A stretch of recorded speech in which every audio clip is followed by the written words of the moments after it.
This is too good to be true, except this time it is real. 100%. No joke. How about a $25,000 membership to Front Sight Firearms Training Facility as a thank you bonus for a one-time donation to RBN of only $400? It is a Commander lifetime membership with no yearly fees or dues.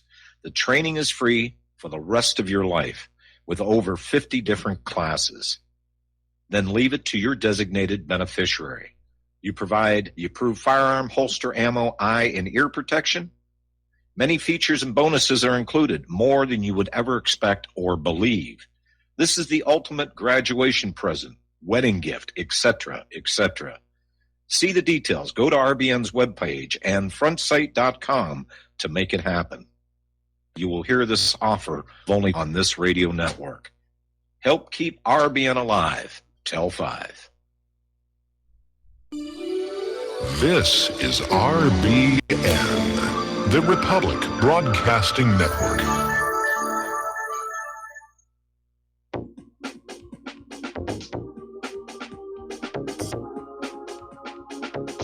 What really happened with your host, Mike Rivero, because World War III is a really bad idea. Here is your host, Michael Rivero. And aloha, America. Welcome to our show today. It is Tuesday, December 4th, 2018, and we've got lots and lots to talk about today.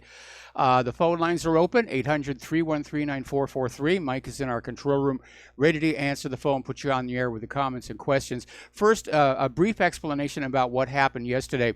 Yesterday morning, I was starting to do my show prep, which I do for a few hours before I actually go on the air, and we lost our electricity here. And when the power came on back up, our internet service provider / cable TV provider wasn't working. And so I called over to them. This is where it gets really kind of weird. And I was informed that I was the first person calling about an outage in this area, which their equipment confirmed. They were not getting signals back and forth to the cable modems in this area. But then they told me they had this bizarre rule that they couldn't schedule, a truck to come on out until there were at least 3 complaints. So I literally had to go around my neighborhood trying to find people who were still at home. Because Claire and I, we work out of our home. This is not an industrial office area. And so finally I found 2 more people and I got them to call in. And then finally the internet service provider came on out and worked on the net and got everything back up and running eventually late in the day. Unfortunately, too late to do the show. But we're here today. Everything is working smoothly. And let's just get on into it. Okay.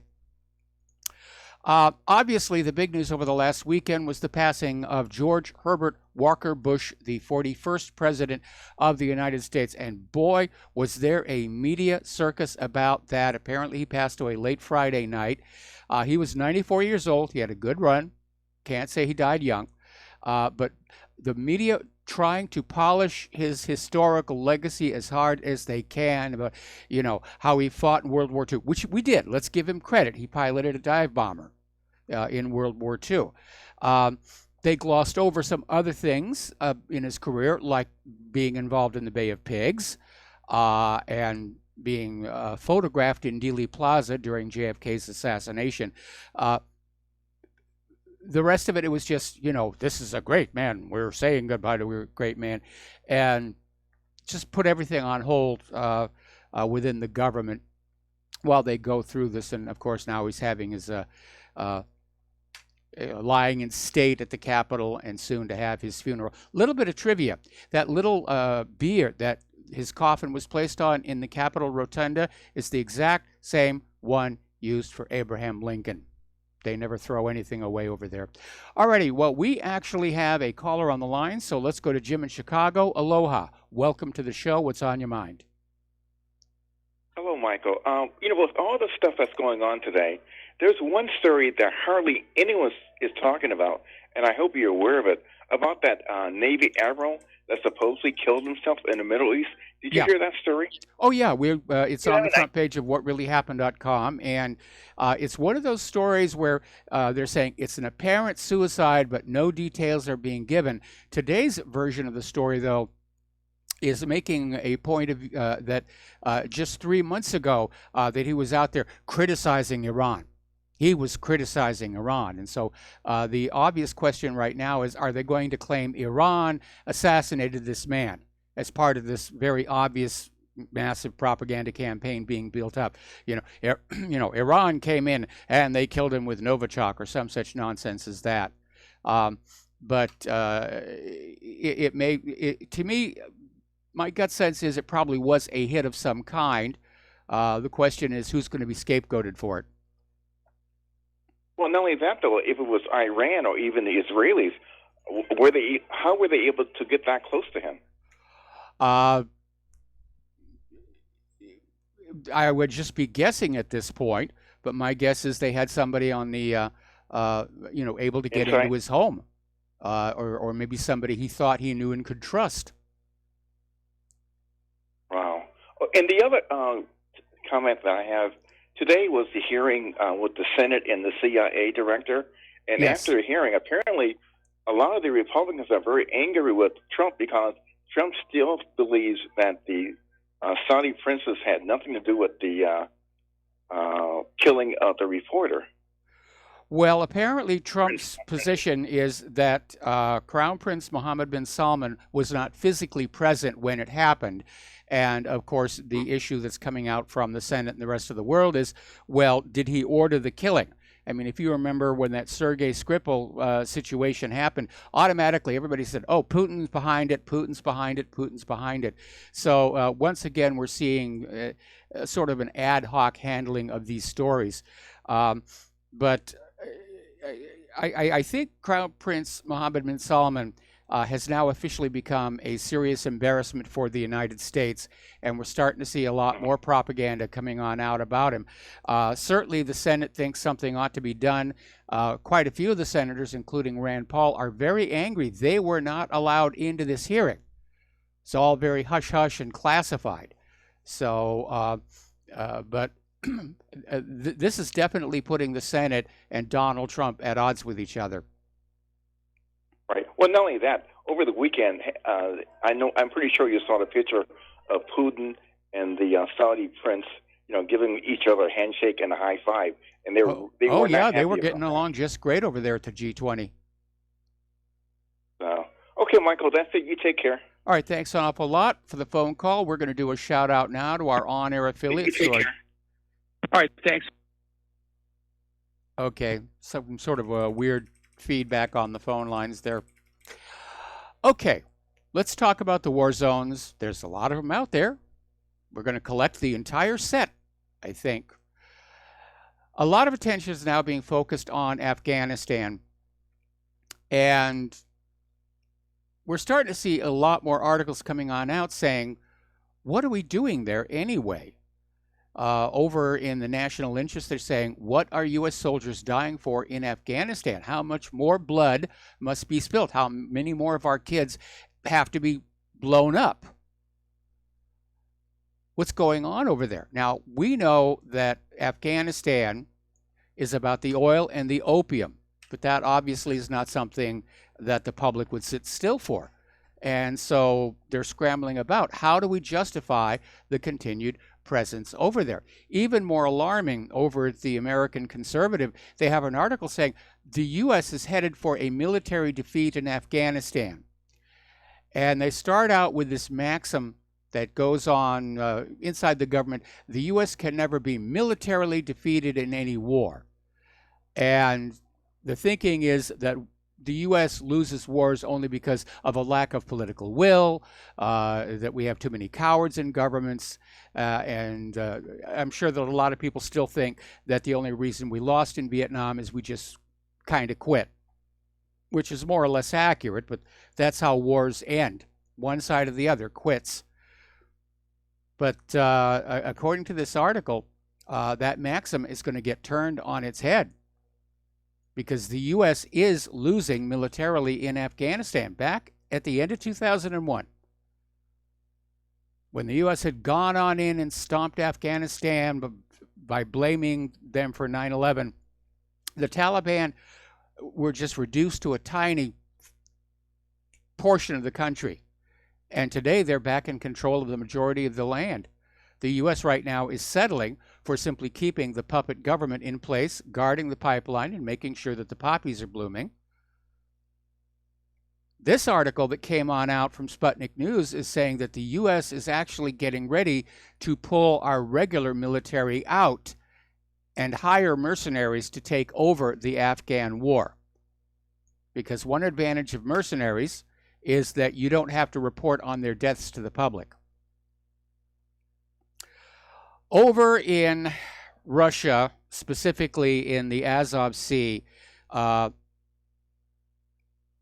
is saying it's too early to release the Ukrainian sailors and naval vessels seized in the Sea of Azov, and is accusing Kiev of provoking the incident to distract from their own domestic problems.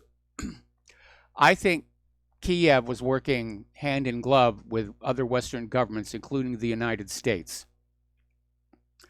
But basically, when he was talking to reporters at the G20, Putin covered a large array of topics, but basically said Moscow is refusing to release the 24 captured sailors. Now, remember, going into the G20, they said that the meeting that had been scheduled between Trump and Putin was called off. But it turns out they did get together for about 20 minutes about what was going on over there. And I have to disagree with Putin on this one. I think the smart thing to do would have been to just, send the Ukrainians and their ships home. Just skedaddle them, defuse the situation. But on the other hand, Putin may be facing a lot of pressure from his own government not to look soft or weak. Meanwhile, Putin was being very critical of Kiev and saying that as long as their pro-Western government is in power, the war against the eastern Ukraine will continue. The current government has no interest in resolving the conflict, especially by peaceful means. So that is going to go on. A lot of people around the world are saying, though, that Poroshenko is engaging in a very dangerous game of brinksmanship with Russia and the rest of the world.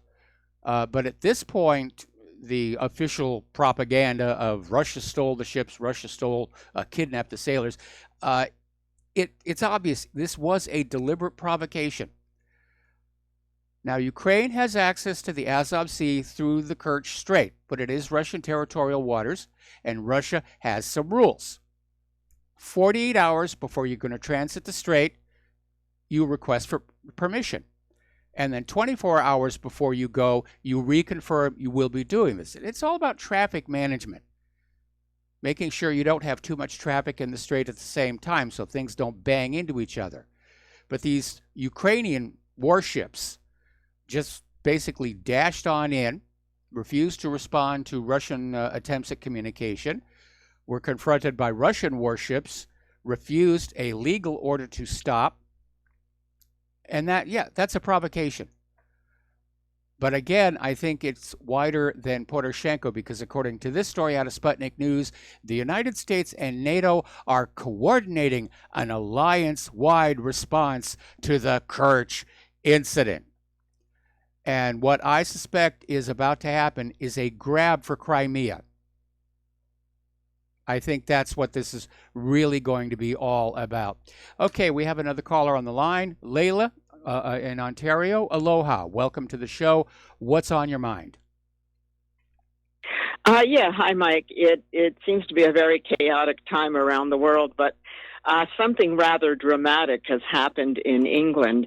For the very first time in history, the British Parliament has voted the British government to be in contempt.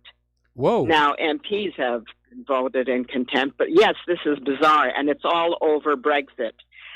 In fact, it's so severe that Nigel Farage, who's one of the ones who started up UKIP in 1992, has resigned because he objects to the fact that UKIP seems to have become obsessed with condemning Islam And one of its leaders is Tommy Robinson, who will be speaking with the now leader of UKIP on Sunday. Now, Tommy Robinson's real name is Stephen Yaxley Lennon, Lennon, not Lenin. But Nigel Farage feels that UKIP has taken the dignity or the credibility of UKIP from being a parliamentary and political or arguing a political issue at the parliamentary level and taken it to becoming a street gang. And meanwhile, Tommy Robinson, people are trying to drum up support and sympathy for him. But meanwhile, this development of the British Parliament holding the government in contempt is astounding, because the parliamentary tradition is basically what so many democracies have used as their pattern, as the format to found many democracies. And it's over the fact that the government refuses even to release the legal guidance that was given to the government with regard to Brexit. Yeah. I don't know what reaction you have to that, if you think it's just going to blow over, or whether this signals something rather severe. Well, as you know, they're coming up supposedly on this new vote, which looks like it's going to be defeated, which looks like Britain is heading for a no-deal Brexit. I think we're going to see a lot of chaos. This is definitely revealing a huge schism between Theresa May's government and Parliament, and I think it could actually bring her down. It likely will, but yeah, I'm surprised that it wasn't a no-confidence vote against Theresa May individually, but instead to be holding the whole government in contempt of Parliament. That's astounding. I don't think I've ever heard of any such. Well, obviously, it's the first time it's ever occurred in Britain. Yes. So it's certainly, I doubt that it's ever occurred in any other parliamentary democracy. Well, that would be like the U.S. Congress voting the entire executive branch in contempt. I mean, that's how major this is. Yes, and the fact that Nigel Farage is now condemning UKIP and condemning Tommy Robinson and the street activism, that too is going to have some sort of ramifications. What he was critical of was, he said UKIP was not founded to be an anti-religious party, to be criticizing, becoming itself an extremist group. Now, whether or not Islam is largely responsible for the destruction of some of the values in Britain is another matter. But to entangle UKIP in it is what Farage seems to be opposed to. And this is the man who has spoken at about 1,500 meetings with regard to independence. Immigration, yes, was one of the issues, but I think he was talking about immigration in the sense of retaining the sovereignty of each nation, and not as using it as an excuse to attack Islam. So this is the complications that have resulted from, and the sin really originates with the 1948 UN Declaration of Human Rights. That, if anyone looks at it, the 30 articles in there, I would guess probably a quarter to a third of the articles each contain some kind of language, when correctly interpreted, says that no nation can act in a way that undermines the UN Declaration of Human Rights of 1948. Thus, that is where the lack of national sovereignty was actually initiated. And it has become like common law. Common law is often not actually written in law. It's not a statute or one of the laws or in some kind of convention that governs a country. It just becomes common because it's there for so long. Yes. And that's how the UN Declaration was never actually signed onto. It was enacted by proclamation. Some did sign the original document, but many abstained. So it was enacted as a proclamation. And that's what's going to happen on the 70th anniversary in Marrakesh. It's likely that the Global Compact on Migration is probably going to be made the law of the planet by proclamation. Doesn't matter if the U.S. signs on. That's what the UN is trying to do right now with this, migrants have a right to go wherever they want, but there's a huge pushback building against it. And that's what's going to cause probably civil wars. And whether that was the I'm afraid you're right about that. It's hard to say. Yeah. Nobody wants to back off on any of this. Anyway, listen, Layla, we got to take a break for commercials. Thank you for the news update. That definitely is an historic incident, and we'll be back after these words from our sponsors.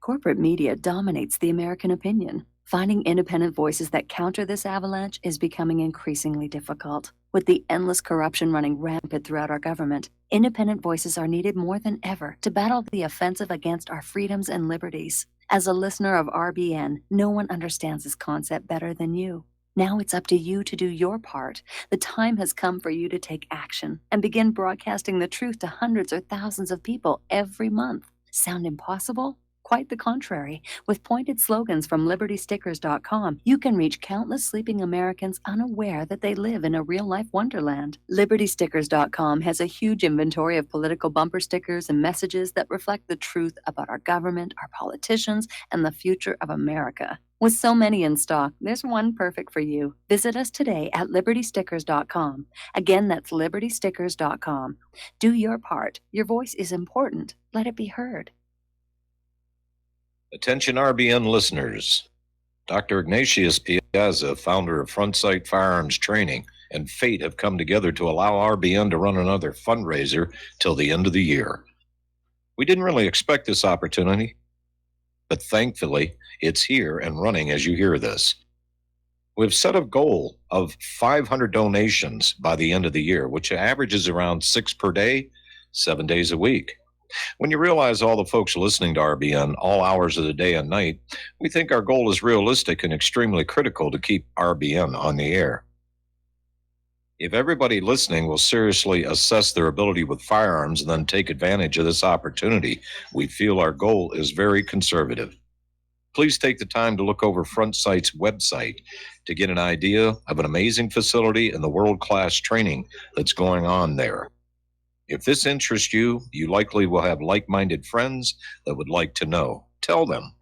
If for some reason some listeners are not personally interested, consider sons and daughters, close friends, nieces or nephews, top valued employees, inform club members, share the opportunity with police and fire departments.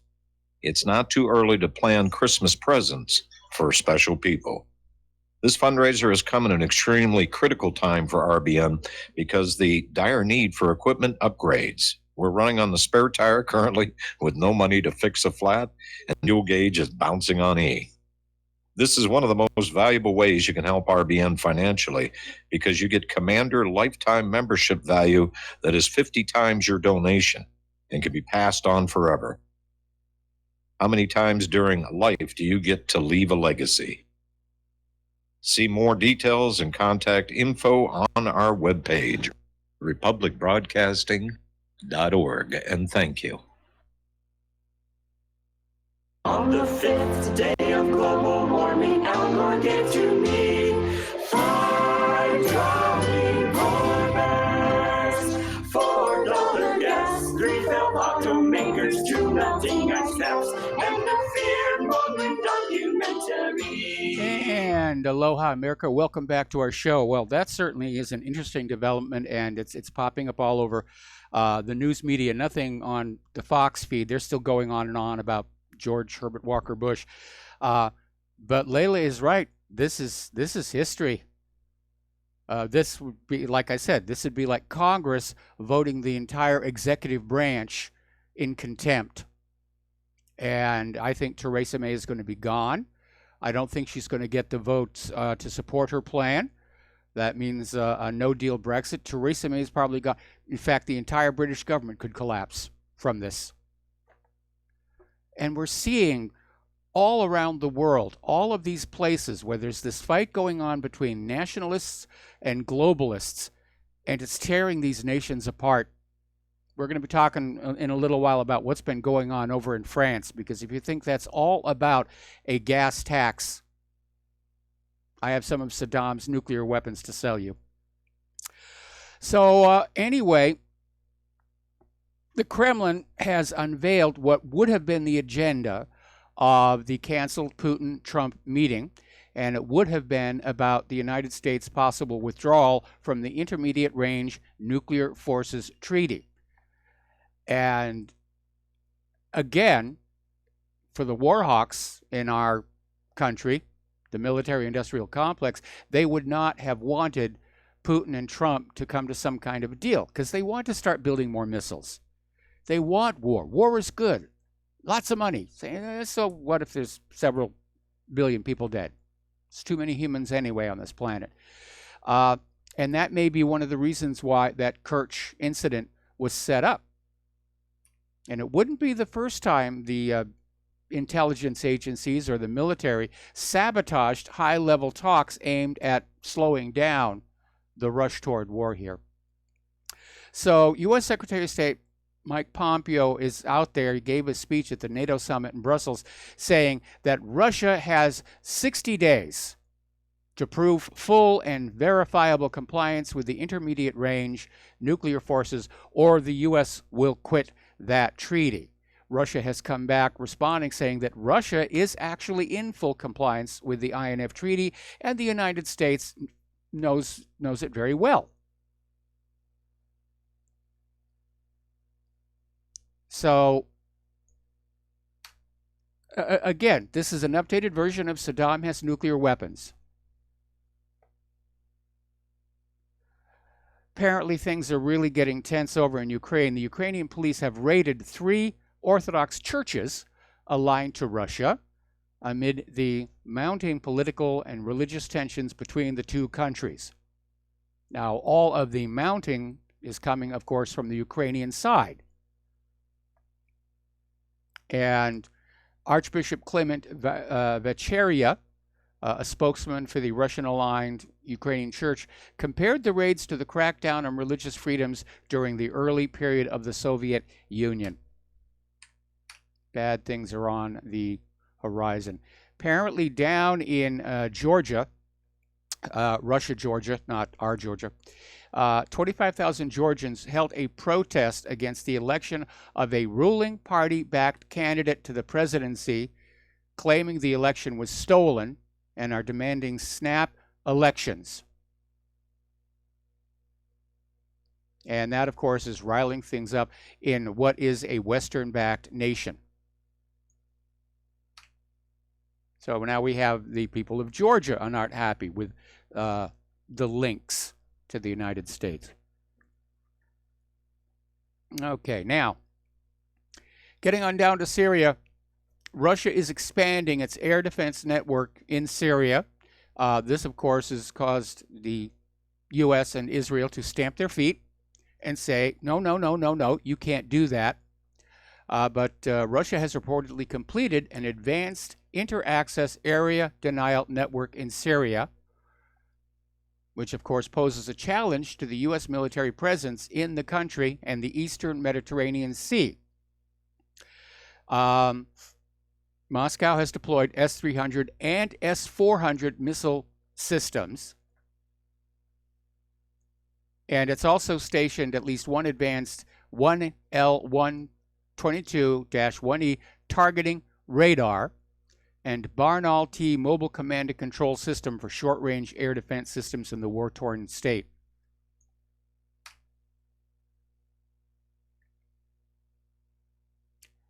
Apparently, the Syrian army has eliminated 270 ISIS members in Al Suwaida province and seized a large amount of weapons and ammunition, including 12 TOW anti-tank guided missiles. Guess where they got those from? So things are still going on in Syria. It's dragging on. It's turning into another quagmire. It's going to be another Afghanistan. We're still going to be there 17 years on. And everybody's going to be saying, why? What are we doing there? What are we accomplishing? We can't tell you. It's stuff you're not supposed to know, like oil and opium. We're going to take another break for commercials, and we will be right back.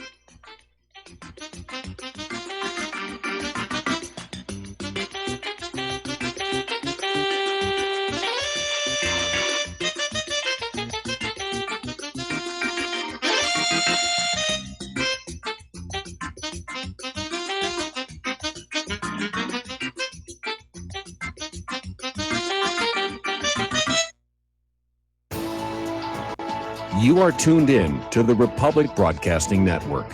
Visit our website by going to republicbroadcasting.org.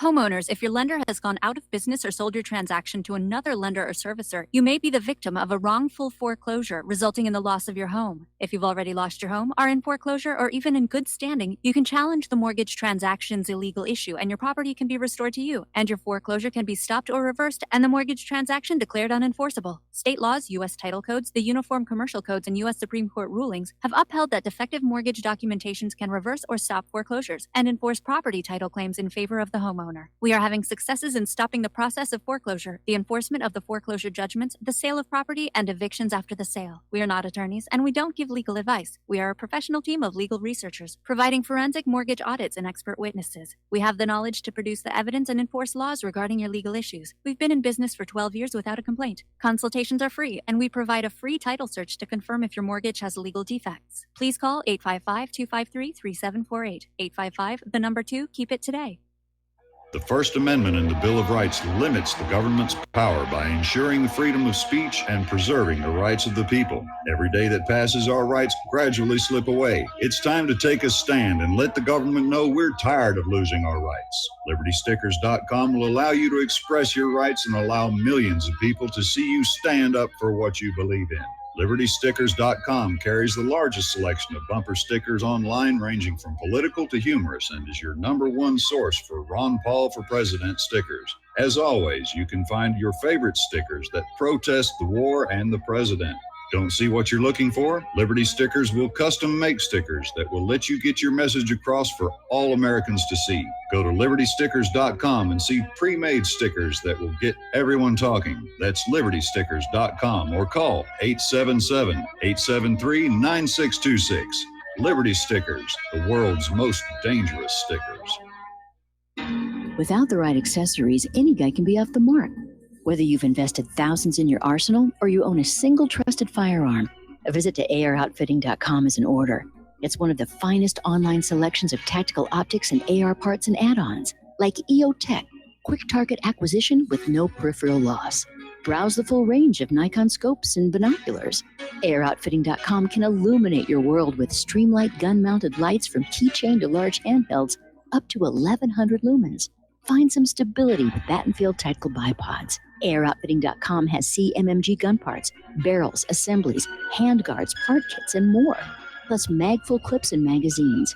I know I've got you excited, so take a breath. Head to AirOutfitting.com. The site's super easy to navigate and features a ton of technical info, including links to manuals. We also welcome vendor and manufacturer inquiries. Remember, if you don't see it, we can get it at AirOutfitting.com.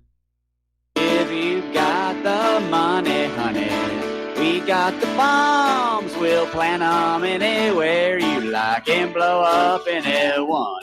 Whip this world into a frenzy, killing babies, dads, and moms. If you got the money, honey, we got the bombs. If you got the money, well, we won't say we did. The towers and Aloha America, welcome back to the show here. We're talking about the conflict zones all over the world. and it just feels like everything's getting so fragile. Apparently, the head of MI6 in Great Britain is warning Russia, don't underestimate us. Don't you dare underestimate us. This is coming from the chief of the Secret Intelligence Service, Alex Younger, and is still pounding on that Salisbury poisoning case and pushing that stance of perpetual confrontation with the West. Yay, yeehaw, we got the Cold War back. More money for us, less money for you. More money for us here. Sober minds at Russia Insider are saying the world really cannot afford a war between the West and Russia, because even Russian experts who've got a lot of respect for the tremendous military capacity of the United States still point out Russia will have a second strike retaliation capacity, and that's going to be bad for everybody. The U.S. is going to get destroyed.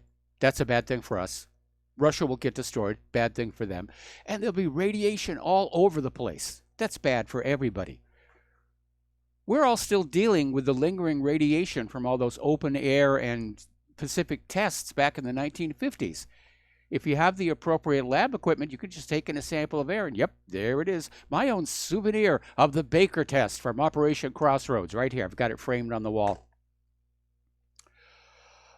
Meanwhile, the aircraft carrier USS John C. Stennis and its support group are heading into the Persian Gulf for a show of force following this Iran ballistic missile test.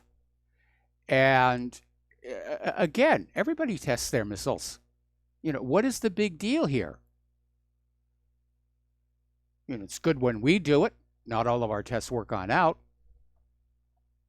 That's why you test. Look at how many tests North Korea did that rekitted themselves right off the launch rails. That's why you have a test, so that you know these things work. But the U.S. is trying to turn this into another way of demonizing Iran. And so they're going to send the Stennis in there and just do this show of force here. Now, Iran's defense minister is out there saying that despite the sanctions imposed over the last 40 years, that Iran does have a significant, and he emphasizes, defensive missile capability. And that basically the only message Iran is trying to send to other nations is, let us keep the peace. Let's not get into something that's going to make everybody feel really, really bad. Now, Fars News is out there saying that the United States has launched a massive propaganda war against Iran. And of course, that's the build-up to the war. We've got to demonize Iran. We've got to make everybody hate them and fear them and, you know, just want them all to die. We saw that with Afghanistan. We saw that with Iraq. We're seeing it with Syria, Libya, Tehran. And this story that came on out in Al-Masdar News might be fake news, and there's a lot of that around. Supposedly, Iran has deployed a massive naval contingent to the Persian Gulf after the nation's president, Rouhani, threatened to block the vital Strait of Hormuz.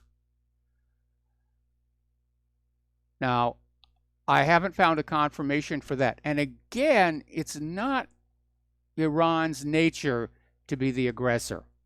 Not in 200 years. But we can expect to see more of this. Oh, Iran's doing bad things. Iran's testing their missiles. How dare they do that? What a provocative thing to test your missiles. All right, we're going to take a phone call here from Errol in the Netherlands. Aloha, Errol. Welcome back to the show. What's on your mind? Thank you for taking my call, Mike. I came to a conclusion. I think that every empire needs to fall and another will rise. Yes. So, in the sense of it's in the nature of mankind, obviously. But the problem that we have now is the danger of nuclear weapons. So we can elaborate on that. But what I find interesting is we see nations come together.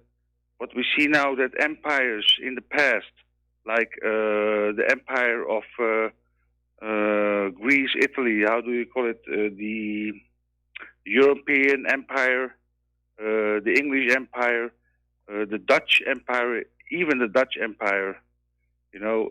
Everything is coming down to a point, and we now see that I call it full circle. It's a full circle, but everybody got very dangerous weapons. Yes.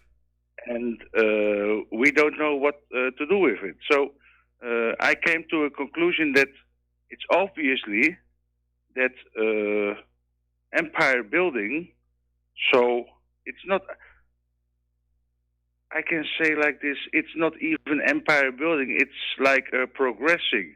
It's like Mother Nature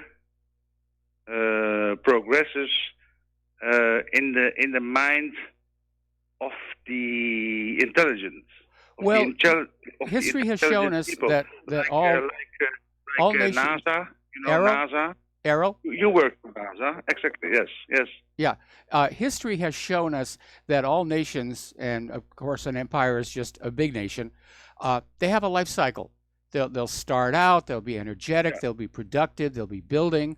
Then they get into an era of complacency, and they start letting things kind of decay, and people just sort of start to become dependent on the state, and it leads to basically collapse. And along the way, trying to save themselves, governments will very often start wars of conquest to expand their territory and obtain the wealth of other nations to keep theirs going. But no nation lasts forever. And I'm seeing signs of imminent collapse in a lot of nations around the world right now, including the United States. This whole push for globalism could crash the entire global system and literally lead us into a new dark age.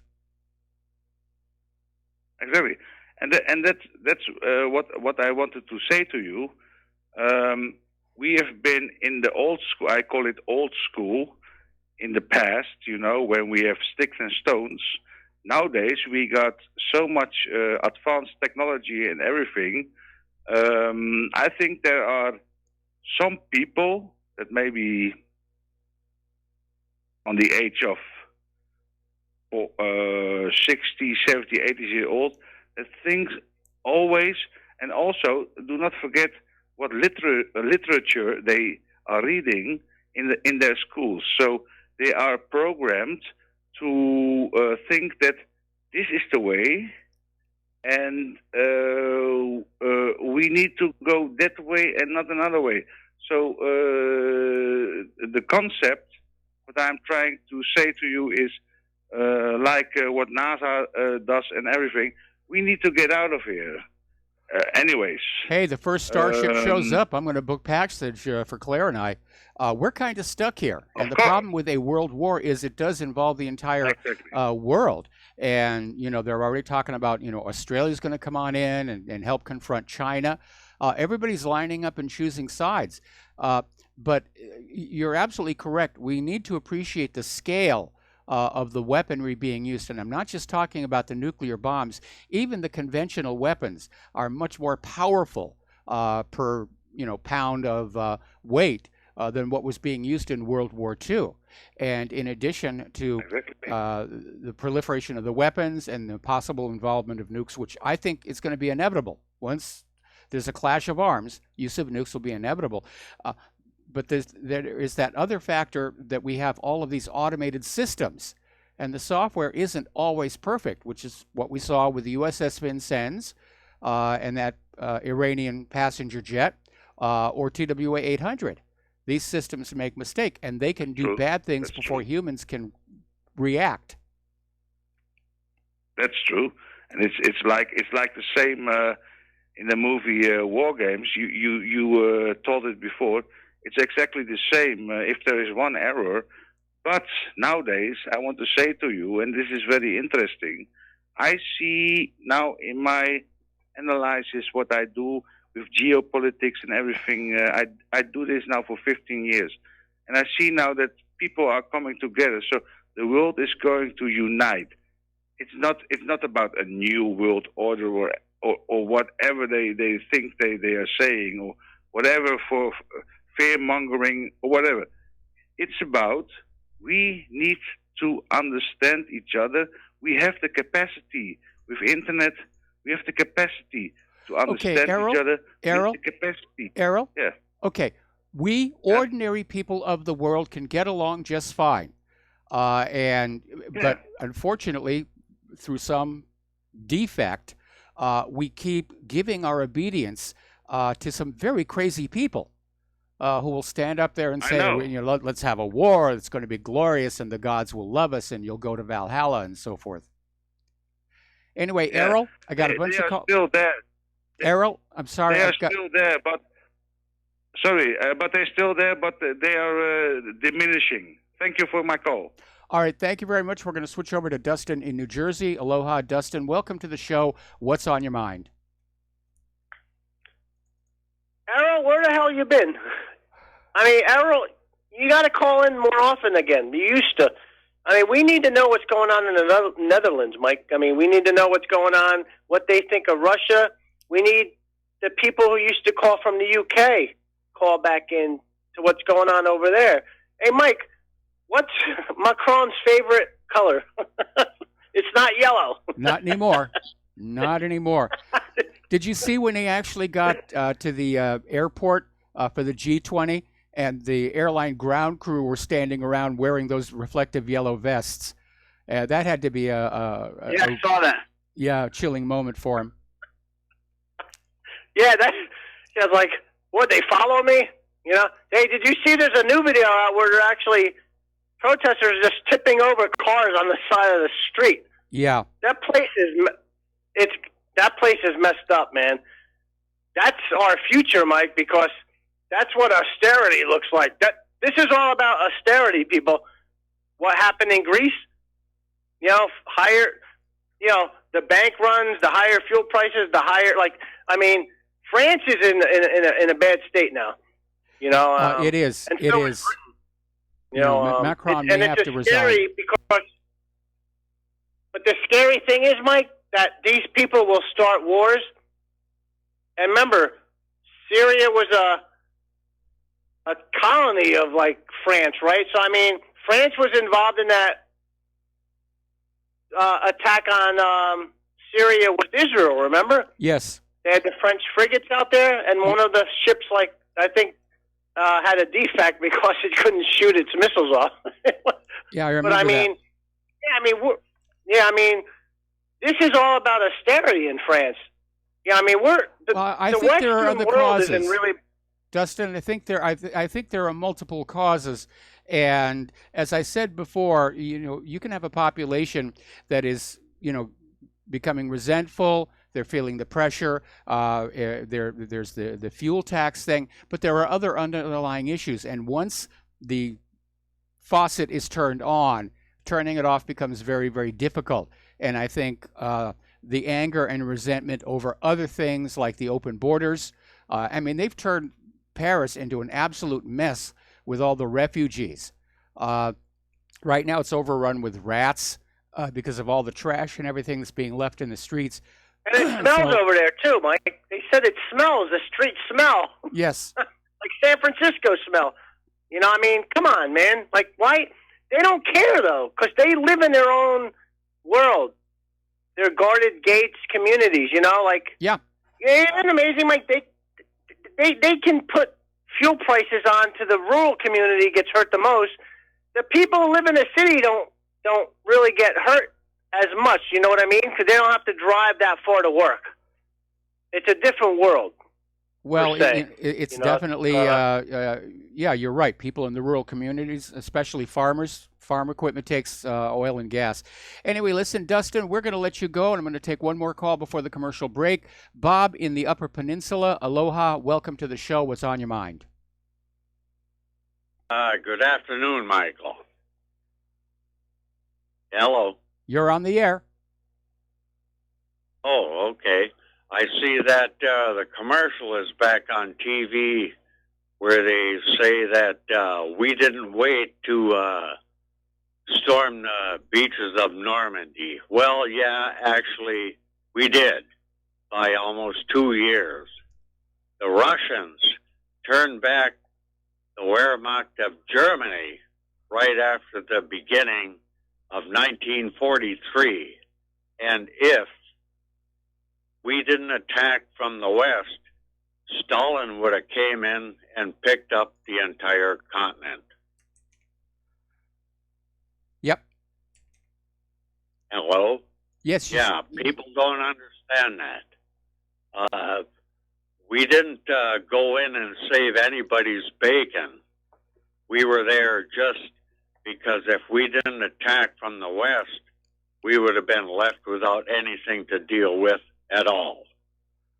Well, I think the causes and origins of the war are a little bit more complicated than that, and you might want to look at this article I wrote some years ago called All Wars Are Bankers' Wars, because what World War II was really ultimately all about and was engineered was because Germany had broken free from their private central bank and started a new economy on a value-based currency, and it lit Germany up like a Christmas tree.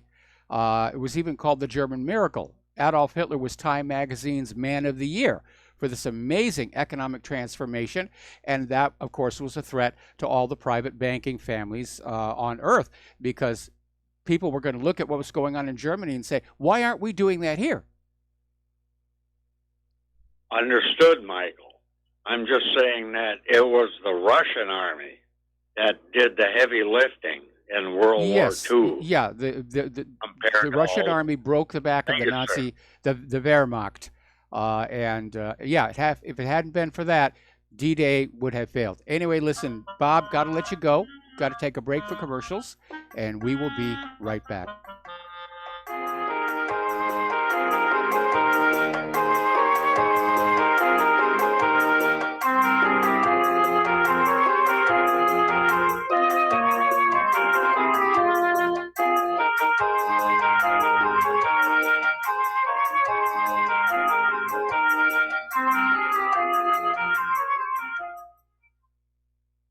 I'm getting older and noticing that my body just doesn't work as well as it used to. So I like to keep fit as possible by hitting the gym a few times a week. Recently, I started having a nagging bicep pain, and it got so bad I couldn't even lift the weights. When I was complaining about it to a friend, he told me about Angioprim. He said chelation helps remove toxins, heavy metals, and cholesterol in veins and arteries that may cause blockages. You know, after just 1 week of taking Angioprim, the pain was gone, and now I'm back in the gym full strength. Scientific research proves the active ingredient in Angioprim has superior oral chelation action that helps promote cardiovascular health. So to learn more, go to angioprim.com. That's ANGIOPRIM.com, or talk to a trained consultant. Call Angioprim toll free at 877-882-7221. You'll feel better with more energy. Call 877-882-7221 or go to the website angioprim.com.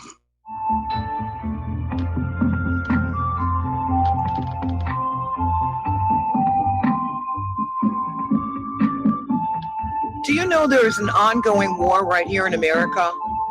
Are you aware that U.S. citizens have been classified as enemies of the state since 1933?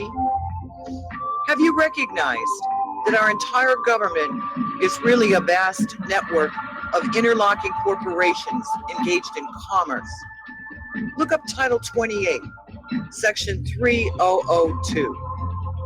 Tune in to In Defense of Humanity on Saturday nights at 7 p.m. Central Time. Find out what's really going on and learn how to protect yourself and your family as flesh and blood men and women living in a corporate reality.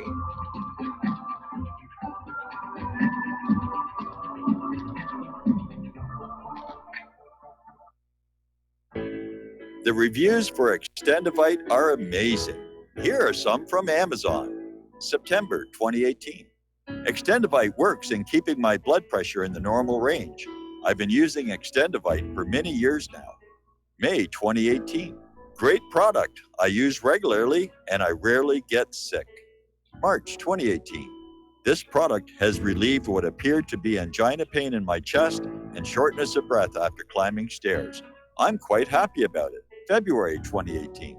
My husband, son, and I have been using this product for a few months now, and we have noticed an improvement in our joints and blood pressure. Tell us your story. Get Extendivite today. To order, call 1-877-928-8822. That's 1-877-928-8822 or visit heartdrop.com. Extend your life with Extendovite.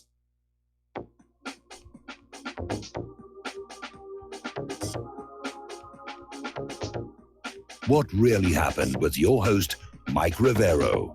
You're listening to the Republic Broadcasting Network. Here is your host, Michael Rivero. And aloha, America. Welcome back to our show here. And I'm going to ask you all for a favor. Okay, we're going to leave the phone lines open, but don't call unless you have something important to share, like Layla did. Obviously, that was a call that was very much welcome. But we don't need any more walks down memory lane. And we don't need chit chat. Not today. I got way too much stuff to go through. So just please bear with us, and we'll share the airtime here. So getting on back to this whole situation over the murder of Khashoggi, and apparently the Trump administration's decision to not blame Saudi Crown Prince Mohammed bin Salman was simply based on the fact that he wasn't actually there. He wasn't physically in Istanbul during the murdering, and that seems to be the sum total of what the administration is resting on. Meanwhile, of course, the CIA had intercepted 11 messages from the prince to one of his top advisors who was there in the hours immediately leading up to and following the murder. So apparently at least one of the intercepts they got and decoded talked about the plot itself, with the Crown Prince saying, quote, "We could probably lure Khashoggi outside Saudi Arabia and make arrangements even if they couldn't lure him back to Saudi Arabia." So, yeah, that's pretty serious. Now, as I mentioned before, the CIA director finally got to speak to senators in a closed-door session. Rand Paul is very upset because he was one of the senators who were told they could not go on in. And he's now saying that's the very definition of the deep state when Congress, which is supposed to have oversight responsibility for the other two parts of our government, are not allowed to do their job. But at this point, it looks like there's going to be a deep row in the Senate over Saudi Arabia. Going to be a little bit of a brawl. How will they respond to Saudi Arabia's role in the slaying of Washington Post journalist Jamal Khashoggi? And it's going to be an interesting situation to see, because after all the fury directed toward Russia over the Skripal case with zero evidence, they can't really back off Crown Prince bin Salman when the CIA's got the intercepts where he's actually talking with his assistant about how they're going to get this guy. So anyway, Keith Preston, who's director of AttackTheSystem.org, is saying that Washington, D.C. is feeling very much embarrassed by Mohammed bin Salman's actions, but right now can't do anything about it. And it gets back to that impasse. The Saudi Arabian government is a staunch ally of the United States, not to mention Israel. It is obvious the Trump administration wants to maintain that relationship. Now, remember when Donald Trump came on out and talked about how he was just going to let this slide, he basically said, we don't want to anger Saudi Arabia. They'll stop buying stuff from us and they'll start buying stuff from Russia and China. Anyway, we have to take a break for station identification, and we'll be right back after these few words.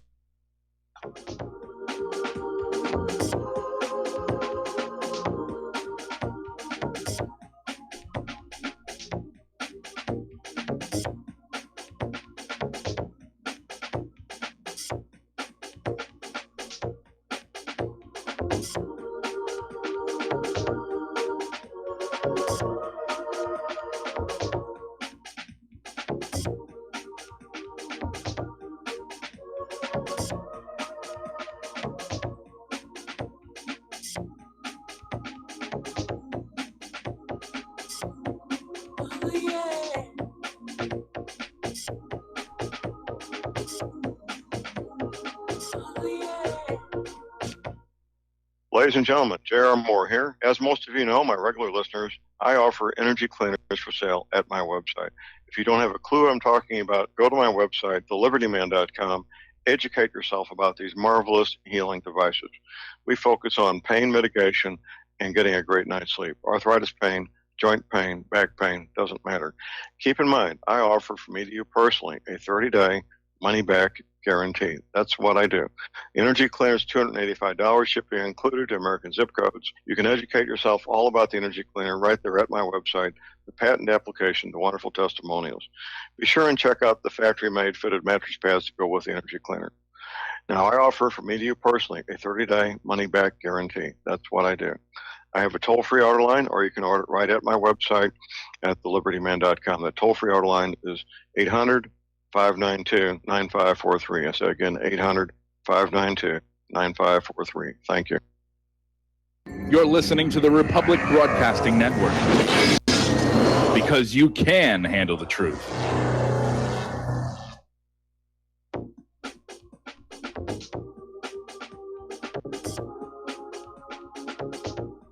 What really happened with your host, Mike Rivero. You're listening to the Republic Broadcasting Network, where you'll find out what the Fukushima's going on. And aloha, America. Welcome back to our show, hour number 2. Turning toward Yemen now, that is also appearing to be about to become a serious contention within the halls of Congress. And despite the Trump's administration claiming it would seek a ceasefire in Yemen, the U.S. actually sabotaged a United Nations attempt at such a ceasefire. But opposition to the war is growing in Congress, and that's reflecting the fact that the American people are really starting to get on those phones and fax machines and say, look, this has gone on long enough. So this article over here in the original antiwar.com saying, yeah, there's popular discontent with the Yemen war. I mean, there's discontent with all of the wars, but this one, there's no way to gild this, to make it look good. This is just Saudi Arabia and the United Arab Emirates and the United States pounding on the people of Yemen for wanting to run their own country. And everybody knows it. And I think in general, the American people have become very war weary. We've been at war, all these places, 17 years now, straight. Longer than we were in World War I and World War II put together. Apparently, new deadly fighting has erupted once again in Hodeidah. And apparently, the fighting erupted in the east and south of the Red Sea city. And apparently Houthis on their television channel referred to an exchange of tank fire. So the heavy artillery is now coming on in. The United Nations is still out there saying that Yemen is on the brink of a major catastrophe, which it really is, followed up by a request for money. The United Nations is appealing for $21.9 billion to address 21 humanitarian crises worldwide next year, including $4 billion for Yemen, which is currently their largest aid operation. Now, over in Israel, there have been hints about a big military operation, and it's being referred to as the Northern Op. And so apparently, according to Haaretz's senior military correspondent, Amos Harrell, he said this could signal that Israel is going to attack Lebanon, mostly to attack Hezbollah, get that Litani River, and may actually try and provoke a conflict with Iran. So, meanwhile, in Jerusalem, tensions are at a boiling point. Israel is rapidly trying to cement their grip over the whole city, and it set off increasingly visible confrontations between the Israelis and the Palestinians in the city's eastern sector, which, according to the United Nations, is supposed to be the Arab Quarter. And basically Trump's decision to move the embassy to Jerusalem has emboldened Israel to simply grab. And of course, to the Palestinians, that eastern part of the city, they see as the capital of their future state. They're willing to share Jerusalem. Israel is not. Now, interestingly enough, there's an article over in strategicculture.org saying that the pushback against Israel is beginning. And the article basically goes through the complete iron-fisted control Israel has had over our politics for decades and decades, and how any member of Congress who tried to stand up to them, like Cynthia McKinney, would be destroyed. But in this last election, there were 3 Democratic congresswomen, Ilhan Omar, Rashida Tlaib, and Alexandria Ocasio-Cortez, who have indicated they don't feel like discussing Israel in total worshipfulness, that they think it is time to take an honest look at what Israel's government has been doing. Now, a lot of this is being driven by politics because polls are showing among Democrats who've usually been staunchly pro-Israel, Democrats favored Israel over Palestine by a margin of only 2%. That is a major, major political defeat for Israel. It's certainly a victory for BDS. And for those who are saying the Palestinians have just as much right to be here as anybody else. And another area in which we may see the pushback happening, there was this major propaganda effort sponsored by the French and Israeli governments.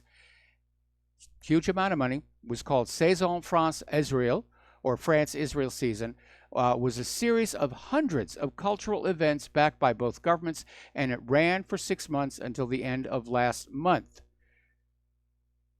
And Israeli officials are acknowledging it was a complete failure. People just didn't want to show up.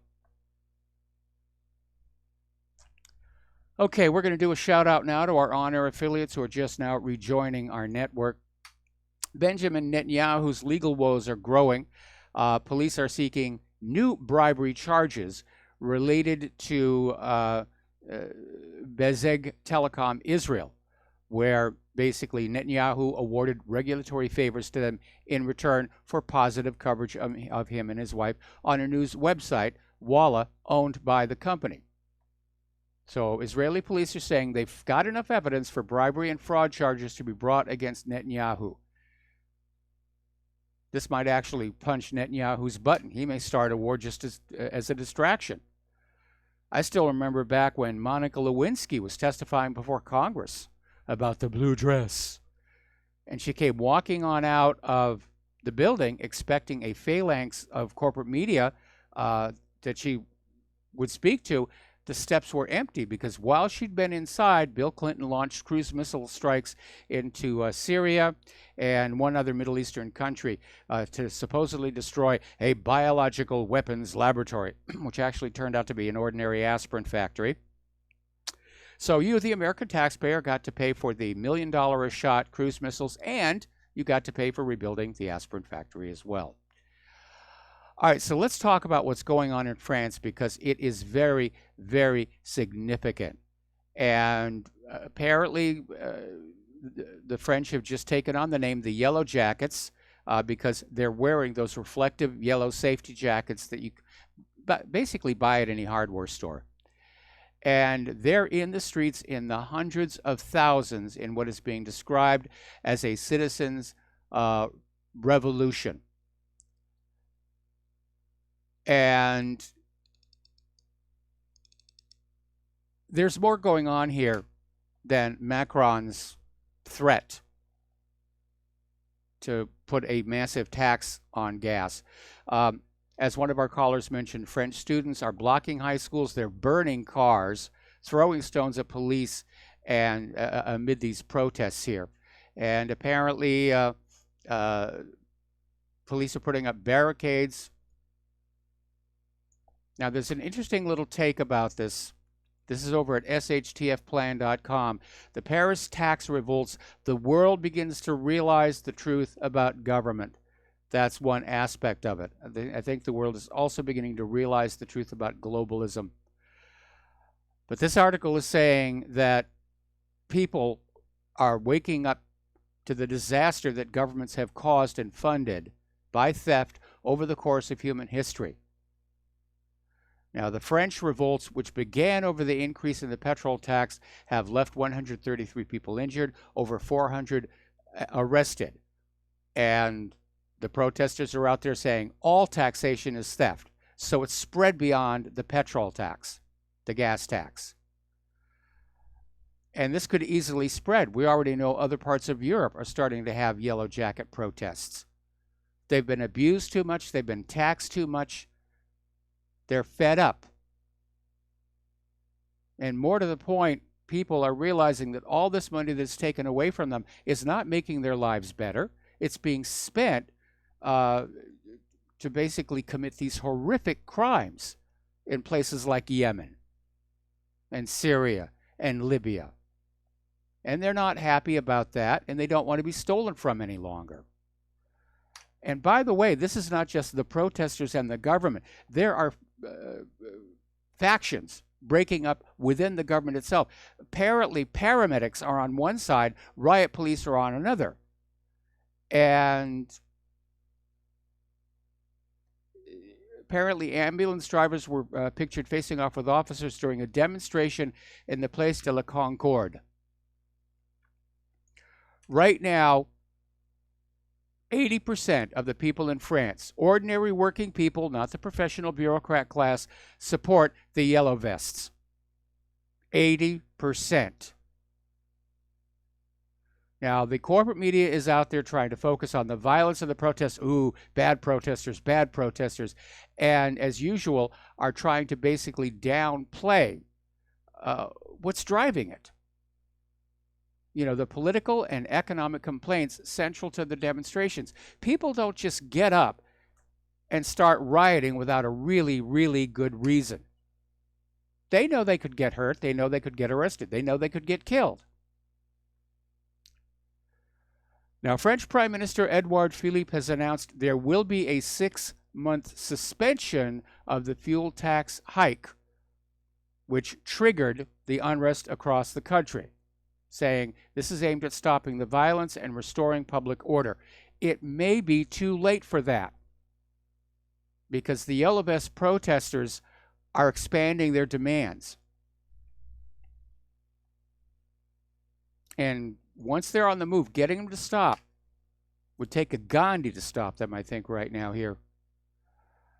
So hundreds of thousands of French people have joined the protests since November 17th, and most of them peaceful, but unfortunately there is a large and growing part that are becoming violent. Over 70% of French people polled said they support the movement, although an even higher percentage said they disapproved of the violence, which is mostly centered in Paris itself. Over at Russian Insider, they're saying that Macron might have to resign. And you know what's really ironic about this? This is a gas tax, which Macron imposed to combat human-caused global warming in the city of Paris, home of the Paris Climate Accord. A little bit of an irony here. Another spin, and this is the one I think is what's going on because we're hearing of these yellow vests in other countries right now. Over at newsfromtheperimeter.com, that this could be the start of the Great Awakening. This could be the start of the revolt against globalism. And I remember years ago when all of this Soros nonsense started to come on out and we began to see the backlash and the problems that was being created. And I speculated that this push to create a global government could spark a global revolt. And it looks like other people are starting to think exactly the same thing. By the way, look at the corporate media coverage of the French riots and protesters and how negative it is about, oh, those, you know, we have to have the rule of law out there. Those French protesters, they're violent and they're bad. Then think back about the corporate media coverage during the Maidan in Kiev, when the corporate media was out there saying, yes, Ukrainian people, you kick out that government that doesn't want to join the EU. So, over in China, the military are on heightened alert after U.S. Navy warships sailed through the Taiwan Strait. This is the third such operation this year. I think it was a rather dumb thing to do, given that Donald Trump was trying to basically repair trade with China at the G20. Or maybe whoever gave that order to sail those ships through the Taiwan Strait wanted to sabotage that meeting. It's getting hard to know who's really calling the shots in this country. I think there are too many people who think they are in control here. We have been talking about America's weapons, which can be formidable, but not always. And apparently, there are these U.S. shipyards that are supposed to be doing attack submarine repairs. And they don't have enough people working. They don't have enough room. And to give you one example of what that's resulting in, the USS Boise, which is a Los Angeles-class attack submarine, was slated to enter a shipyard for an extensive period of repairs, fixes, and modifications back in 2013. Because of the backlog on fixing all this stuff, they hadn't gotten attention by 2016. At which point officials determined the USS Boise was unfit for operations. So the U.S. Navy basically sank $1.5 billion into an attack sub that doesn't move.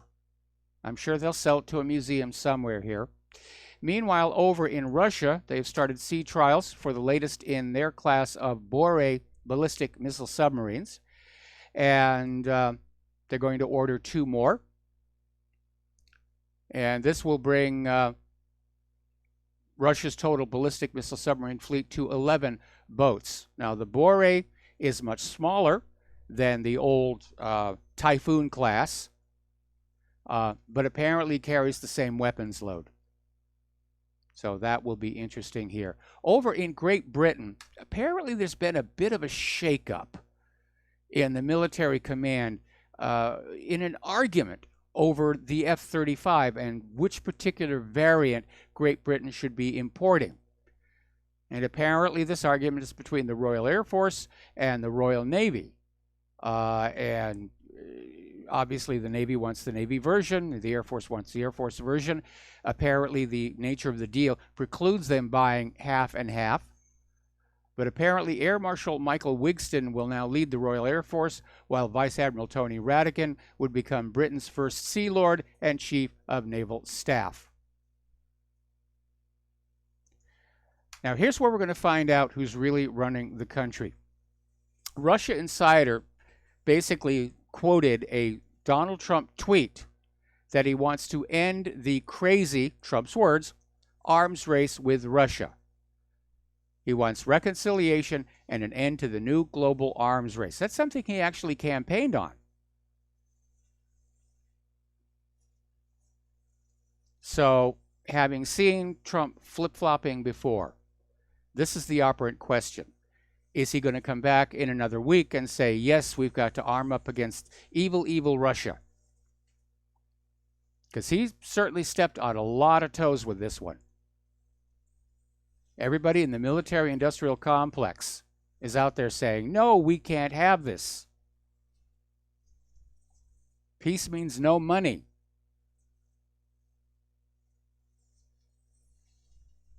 Anyway, one of the issues Trump may be looking at is the fact that Russia has developed some new weapons that are decades ahead of the United States.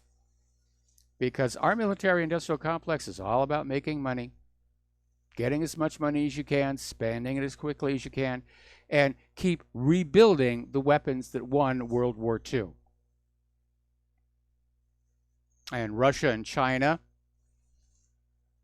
they're thinking about World War III as well as they should be. Okay, here's a little bit of propaganda, possibly leading to a false flag.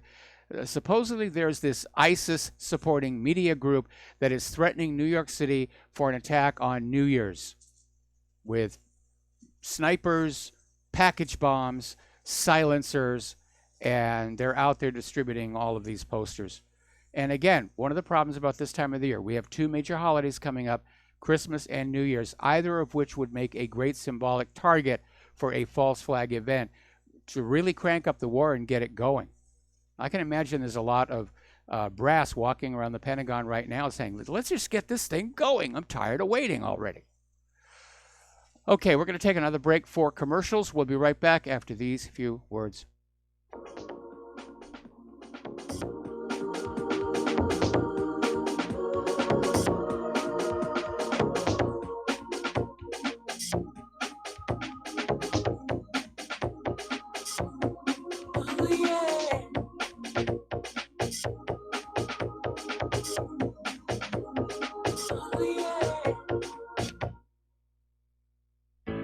Many people write us about their experience with Extendivite. Allow me to read you some from Amazon.com. This product is superb. I have been taking it for about a year now, and I can feel my cardiovascular system run like a Swiss watch. I definitely recommend this product for anyone that has high cholesterol, high blood pressure, and heart palpitations, A+. It's potent, but it works. I have been waking up for the past 3 years with numb hands, and a week into using Extendivite, my numb hands seem to have cleared up.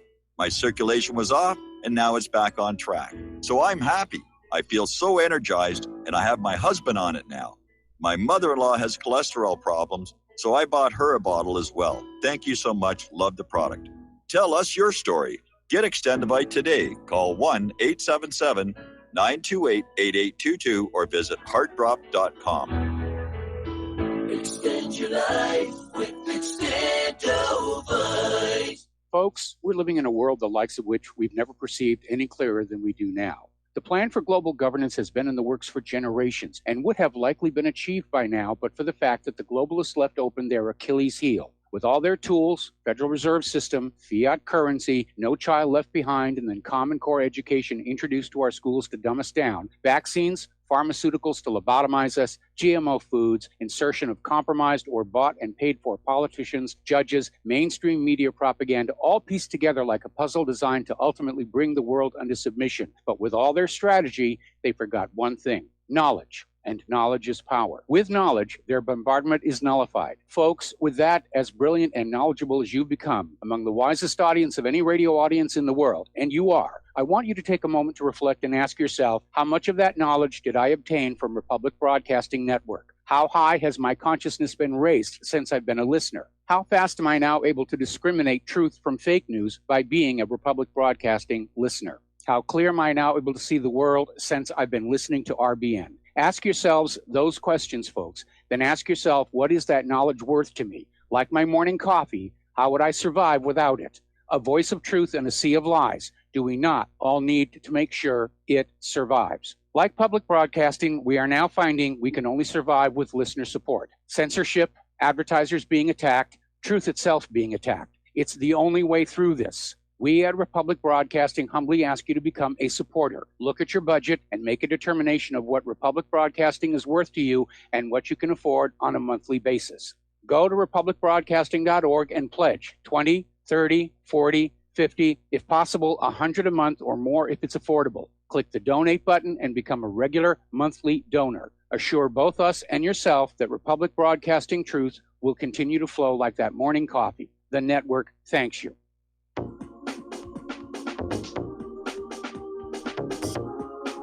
What really happened with your host, Mike Rivero.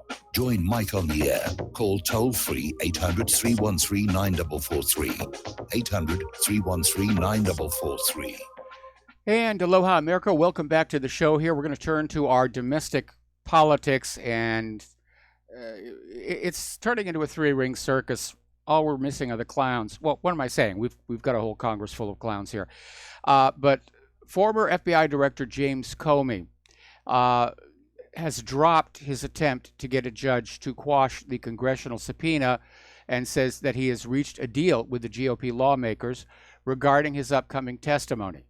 And so Comey is going to testify before them. And the Republicans have agreed he gets to talk when he's done, and there'll be a transcript released in 24 hours. This is the closest he can get to public testimony, meaning Comey's going to go in there and grandstand. He's going to try and make it look like turning a blind eye to the Clinton Foundation, to the email server, to everything else was the only rational decision he could make. And no, it wasn't. Because as Trey Gowdy keeps trying to remind James Comey, Title 18 does not require intent. She didn't mean to do wrong, does not get her off the hook. Now, Judicial Watch has filed a lawsuit to obtain the records of meetings with that Clinton DNC law firm that paid for the anti-Trump dossier. So that will be interesting. Meanwhile, author Stephen Cohen is saying that those who are promoting that Russian hoax, they're going to trigger World War III, even nuclear war. And that's a very real possibility. The United States ended World War II with nuclear weapons. They could just go ahead and start World War III with nuclear weapons. Paul Craig Roberts, I think about 2 months ago, was saying he was hearing serious talk on the inside about, forget about ground invasions or anything. Let's just haul off and hit them and settle things once and for all. Article coming on out of Sputnik News talking about the expected hearing. United States Attorney John Huber, who was appointed by former Attorney General Jeff Sessions, is due to testify about his probe into the Clinton Foundation. Now, it was supposed to happen tomorrow, but because of the funeral for George Herbert Walker Bush, it has now been delayed. But apparently, 2 whistleblowers have signaled their willingness to shed light on the charity's alleged wrongdoing. And as you may be aware, one of those whistleblowers' homes got raided by the FBI. Now, this guy is a recognized, acknowledged whistleblower who's protected by law under the Intelligence Community Whistleblower Protection Act.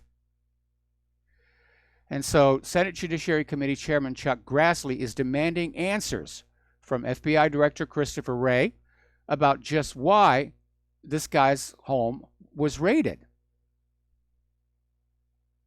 Now, the whistleblower, Dennis Kane, was once employed by an FBI contractor, turned over his documents to the Department of Justice Inspector General Michael Horowitz regarding the Bureau's failure to investigate potential criminal activity regarding Hillary Clinton, the Clinton Foundation, and the Uranium One deal. So the investigators already have the information. And what that tells me is the FBI was looking for something that they could use to blackmail this Dennis Kane or threaten him, to get him to change his story, to get him to not show up, which means Christopher Wray is just as crooked as Comey was. Speaking of the Clintons, it is not going very well for them. As you know, they're out on their little book tour, talking tour, an evening with the Clintons. And it's basically empty spaces. In fact, up at Toronto, in the Scotiabank Arena, by the time the event actually started, those $177 tickets were being sold for single digits. In fact, the parking cost more than getting in to see the Clintons. And that has to be a bit of a shock for Hillary. Because remember, 4 years ago, people were willing to pay any amount of money to see the woman who was going to be heading into history.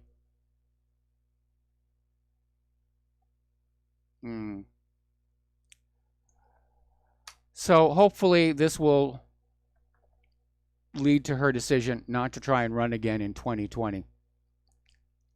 I think it's time to get some new blood in there. I'm glad Tulsi Gabbard is throwing her hat in the ring. Now, you've probably already heard this, but I'm going to mention it again anyway. Jerome Corsi, who's a conservative writer, has filed a criminal complaint against Robert Mueller.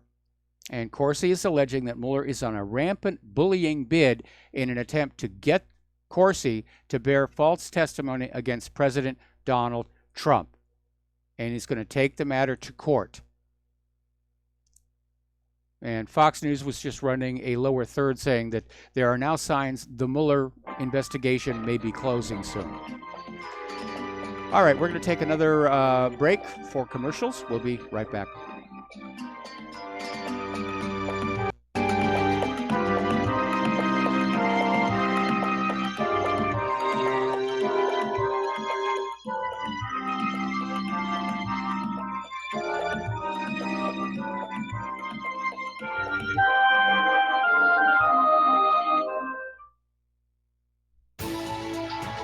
You are tuned in to the Republic Broadcasting Network. Visit our website by going to republicbroadcasting.org.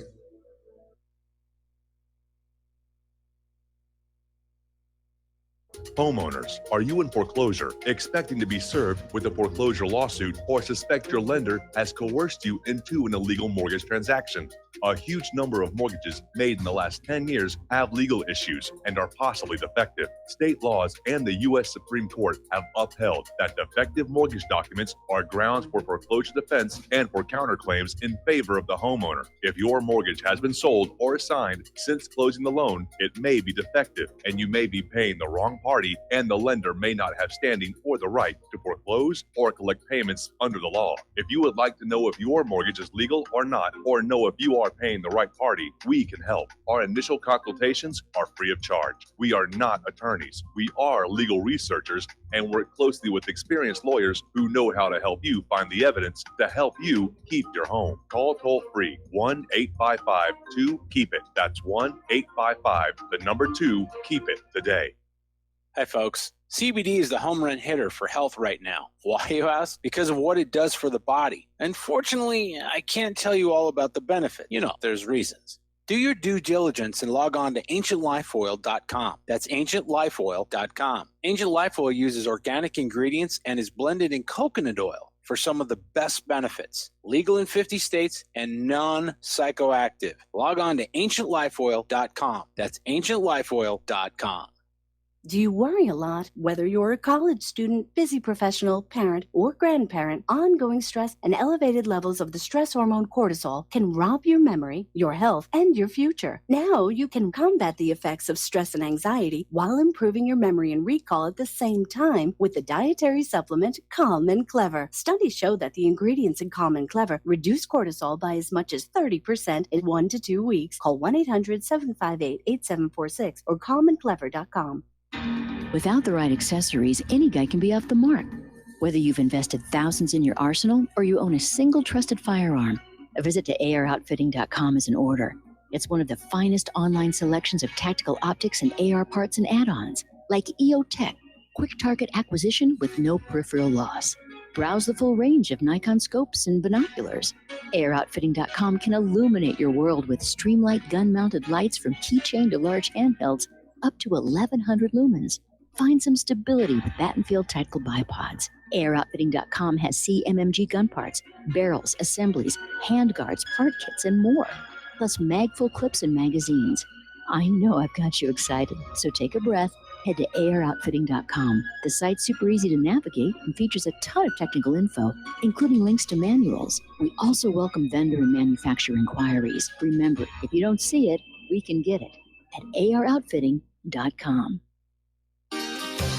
When all this twisted steel was swept away, did these remaining holes reveal what really happened? What really And aloha, America. Welcome back to the show here. Now, turning on over to London, specifically the Ecuadorian embassy, questions are still very much up in the air. What's going to happen to Julian Assange? But there's been a bit of an embarrassment over the attempt to use Assange to create the image of a link between the Trump campaign and Russia. Now, as you know, WikiLeaks leaked out all those DNC emails, which the Hillary campaign claimed were hacked by Russia, but which the metadata proves were done as an inside leak, most likely by Seth Rich. And The Guardian recently came on out with this story that claimed Paul Manafort had visited Julian Assange in 2013, 2015, and the spring of 2016. And everybody pretty much said, no, didn't happen. Well, we're The Guardian, you will believe us here. And of course, it's blown up in their face because of Paul Manafort's passport stamps. Don't show him being in Britain during that time. And a former consul and first secretary at the Ecuadorian embassy in London has basically said it did not happen. He's not in the logs. He didn't get on in. The Guardian just made it up. And what's complicating this for The Guardian is that one of the people who wrote this story was involved in another smear job against WikiLeaks and Julian Assange. They wrote a story claiming that WikiLeaks was itself a hacker organization, breaking into various places, breaking into government offices. Well, WikiLeaks has never been a hacking organization. They are a whistleblower clearinghouse, if you will. But it's just more media lies here. If you're wondering why things in this country are getting so bad, it's because the government is so busy fighting itself. It doesn't have any time left over to do things like, fix the roads or repair the bridges or keep the dams from collapsing. And as soon as the Democrats get control of the House of Representatives in January, they're just going to be spending all their time on probe after probe after probe of Trump and Russia and Trump, and by golly, we're going to get you. And they're going to bring back this Russian interference in the 2016 election issue.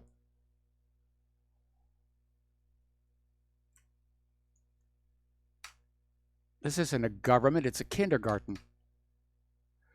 Now, according to John Solomon, relating to the Spygate scandal, there were at least 6 different deep state operatives who attempted to infiltrate and set up the Trump campaign during the 2016 election.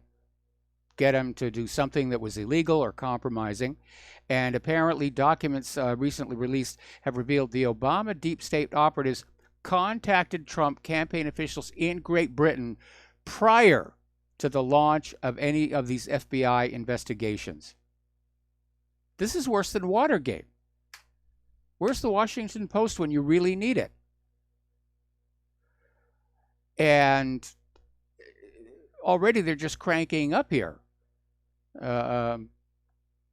Apparently this so-called extremism expert J.M. Berger was on Sirius XM radio out there saying that Trump could command supporters to turn violent, and that they would turn violent. That all Trump has to do is say, Republicans, get out there and kill. I seem to recall it's the Democrats who are calling for violence and in many cases carrying out the violence. Well, it looks like Joe Biden has decided he is going to run for president in 2020 after all. He's out there saying he's the most qualified person for president. Of course, don't they all say that? The good news is that Michael Avenatti, the porn lawyer, has decided he will not be running in the 2020 election. That would have been a real joke, I think. Many years ago in Italy, there was actually a porn star who ran for the Italian parliament. Her name was Cicciolina, and she won. Down in North Carolina, they're still dealing with allegations of vote fraud. Apparently, there's concerns that some of the ballots may have been fraudulent. It's a tightly contested race. It has not been called. and it's between Republican Mark Harris and Democrat Dan McCready. Harris is ahead of McCready by 905 votes. And so everybody's pointing fingers and say election fraud, election fraud, election fraud.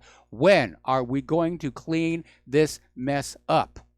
And this is another place where Donald Trump campaigned on figuring out a way to have honest, effective, trustworthy elections. And he dropped the ball. This last election proves it. It was just as crooked as any other election in recent years. And it is possible to have honest elections, or at least more honest, more verifiable elections. And again, I refer you to this article at whatreallyhappened.com. In the upper left of the main page, right underneath my ridiculously outdated photo, there's an article link, How to Have Honest Elections. And I'm not saying it's perfect, but if you think about how it's put together, figuring out where you could actually get on in and fake this. The problem is, our current government doesn't want an honest election system. That would basically chain them to the American people. They'd have to do what we say instead of their corporate masters. Now, here's a story that is just now breaking. Apparently, during the 2018 campaign, the National Republican Congressional Committee says it was hacked and the emails of top officials stolen. Now, who would do a thing like that? What's really weird is Republican leaders didn't even know it had happened until Politico contacted committee officials about the incident. Now, the MSSP informed the NRCC officials. They, in turn, alerted CrowdStrike, which is a cybersecurity firm that apparently is working both sides of the alley, as it were. Getting on back to Alexandria Ocasio-Cortez, apparently got into a row with Sarah Sanders Huckabee. And a lot of it has to do with some of the really outrageous things that Alexandria has been saying lately. Like, you know, we're going to give away all this free stuff. We'll just pay for it. Oh, how? We just pay for it. And, of course, comparing her election victory to the moon landing. And former Arkansas Governor Mike Huckabee, Sarah's dad, tweeted on back saying the big difference, the moon landing was lunar, your election was loony. And he's right on that one. Alexandria has let this election victory go to her head. She's a freshman. She's at the bottom of the pecking order over there. So let's talk about the economic news, because if you've been following the stock market today, you know it was not good. The Dow ended just shy of 800 down, and earlier in the day, it had been below that. So there's this article over at Government Slaves saying that the psychological bubble that has been propping up the U.S. economy is starting to pop. Because Americans have been encouraged to be optimistic about the stock market, about the economy, because that's what the corporate media is saying. Oh, it's great. We've got record low unemployment. Inflation is under control. Everything's wonderful, and people go along with that. But at some point, people are looking around themselves. They're looking around at the homeless and the hungry and the dilapidated buildings and the decaying, corroded infrastructure and say, no, there's something wrong here. The economy isn't working. We're in a bubble, and it's going to be painful. Even J.P. Morgan is now saying that cash might be better than stocks for holding on to your wealth. It's the first time they've said that in a decade here. So let's talk about the China trade truce. Because over the weekend, the Trump administration, too much fanfare, announced a breakthrough in the trade war with China, according to which Beijing would purchase substantial amounts of U.S. farm products and remove barriers to trade in exchange for a delay of new tariffs and higher tariff rates. Now, Trump left his top advisors scrambling to explain just what was in there, because apparently this agreement does not yet exist on paper and hasn't been confirmed in Beijing. Now, asked about the agreement on Monday, Treasury Secretary Steven Mnuchin and Trump's top economic advisor Larry Kudlow started dialing back expectations and adding qualifiers. So it may not all be all that was cracked up to be. Larry Kudlow is out there saying that China promises U.S. trade changes immediately, but he's taking that same approach. China goes first, and then we'll do something.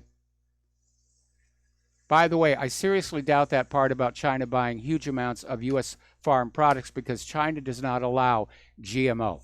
All right, we have a caller on the line. Steve Elkins, aloha. Welcome to the show. What's on your mind? A couple economic questions for you, Mike. With the GM closing of 5 plants and approximately, 14,000 employees, depending on where these plants are located, sounds like they may end up creating some ghost towns. But my question is, we can't rely on Wall Street to see how strong they really are with all the manipulation of the stock values. But do you believe they are cash-strapped, and do you believe they might end up having a fireside sale to clear out that inventory on those vehicles they're going to no longer produce? Well, I mean, they've been producing vehicles. Nobody's buying them. I mean, and it's not just GM. It's across the board. People don't want to go deeper into debt. They're hanging on to their older cars. They're learning how to fix them themselves as much as they can. The way cars are currently built, they're not built to encourage self-repair. But yeah, there are these huge inventories sitting on out there. We've got one down here at the bottom of the hill. There's an old abandoned 4-screen drive-in movie theater, and used to be a flea market. Now it's just a holding lot for all the surplus inventory that the local car dealers have. They can't move the product. And yeah, at some point, all these automakers, they're in serious trouble, because if they're making autos but nobody's buying them, yeah, there could be a fire set. We could see a crash in automobile prices. We already are seeing a crash in automobile prices. I mean, if you look at the car commercials on TV, boy, this would be a wonderful time to get a new car if you could afford to do it. Yeah, but my next question follow-up would be: do you think the other manufacturers probably will follow the same pathway and closing plants and laying off people also? I just wonder if this is going to have a domino effect with the other auto manufacturers, probably. But well, it's less a domino situation than more of a shakeout. I mean, if you have 2 or 3 automakers collapse and go out of business, obviously that strengthens the position of those that have survived. But GM is definitely in trouble. Tesla's definitely in trouble. And apparently there are rumors around that Ford is going to have to lay off a bunch of people now. Last question is on Qatar leaving OPEC. They're a small player in OPEC, but what do you make of that, them wanting to leave OPEC? A strategy for their own interest, but in what way? Driving up prices? That may be part of what they were thinking. It may be that OPEC is starting to fragment.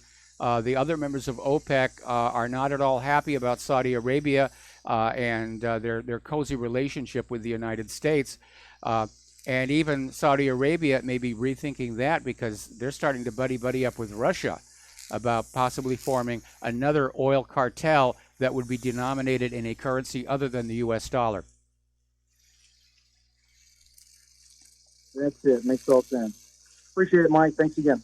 All right. Thanks an awful lot here. And getting on back to the economic news, Chinese economists are saying that now, as they continue to gradually open up their financial system to the world, the yuan is becoming more and more important around the globe. And that situation seems to be rising. And at some point, they're saying the yuan will be the global heavyweight. And I think that's true, because they manufacture, and that is how you get wealth. You don't just take a bunch of paper notes and shake them back and forth, pray to some wooden owl, and say, ooh, make me rich. You have to have product. In the U.S., pretty much all they're making these days are weapons of war, and they're not really all that good. Anyway, oil prices are falling, and once again, the tar sands and shale oil companies are being hit and driven out of business. Now, as you know, Deutsche Bank got caught in yet another major scandal involving money laundering. It could collapse. And according to this article over at Investment Watch blog, this could trigger the global economic collapse. There's going to be an event that's going to bring it all down because Deutsche Bank is too big to bail, as in bail out. Over in Iran, they're, let's see, we just lost our internet connection on Twitch. And let's see if we're still getting sound out there. Okay, it looks like we're still good. So, as I was saying, Iran's steel exports are now up by 23%. They're making products. They're engaging in commerce. They're engaging in peace. We've reached a stage in our country where we're seeing the end result of decades of very short-sighted decision-making by the government. Manufacturing was known to be in trouble all the way back in the 1980s. And the government just said, we don't need to worry about that. We'll start the service economy, and that'll keep the tax money flowing on in. Anyway, we got to take another break for commercials, and we'll be right back.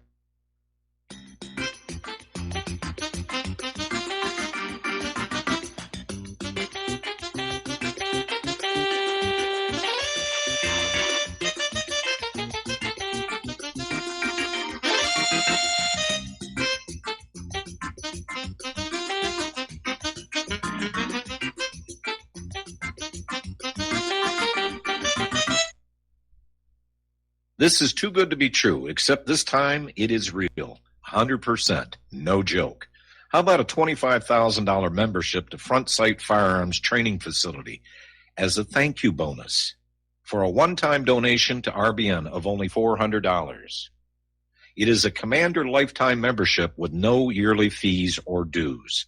The training is free for the rest of your life with over 50 different classes.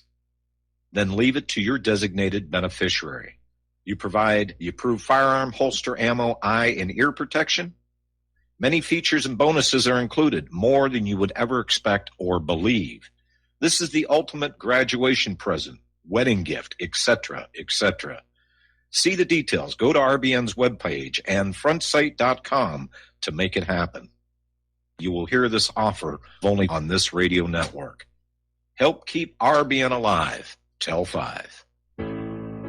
Many people write about their experience with Extendivite. Allow me to read you a few from Amazon.com. My wife and I both use Extendivite and are very pleased with the results. It has helped to stabilize our blood pressure and to make both of us feel healthier. Good product and good buy. So far, so good. I've been taking Extendivite 3 times a day, only a short while now, but already I've noticed the circulation in my hands and feet improving. They tingle. I like the idea of taking something herbal rather than pills. I take Extendivite 3 times a day, every day. I think this supplement has helped with my increased fitness regime and to lower my blood pressure. Tell us your story. Get Extendivite today. Call 1-877-928-8822 or visit heartdrop.com. Extend your life with Extendivite. Homeowners, if your lender has gone out of business or sold your transaction to another lender or servicer, you may be the victim of a wrongful foreclosure resulting in the loss of your home. If you've already lost your home, are in foreclosure, or even in good standing, you can challenge the mortgage transaction's illegal issue and your property can be restored to you, and your foreclosure can be stopped or reversed and the mortgage transaction declared unenforceable. State laws, U.S. title codes, the Uniform Commercial Codes, and U.S. Supreme Court rulings have upheld that defective mortgage documentations can reverse or stop foreclosures and enforce property title claims in favor of the homeowner. We are having successes in stopping the process of foreclosure, the enforcement of the foreclosure judgments, the sale of property, and evictions after the sale. We are not attorneys, and we don't give legal advice. We are a professional team of legal researchers, providing forensic mortgage audits and expert witnesses. We have the knowledge to produce the evidence and enforce laws regarding your legal issues. We've been in business for 12 years without a complaint. Consultations are free, and we provide a free title search to confirm if your mortgage has legal defects. Please call 855-253-3748. 855, the number 2, keep it today.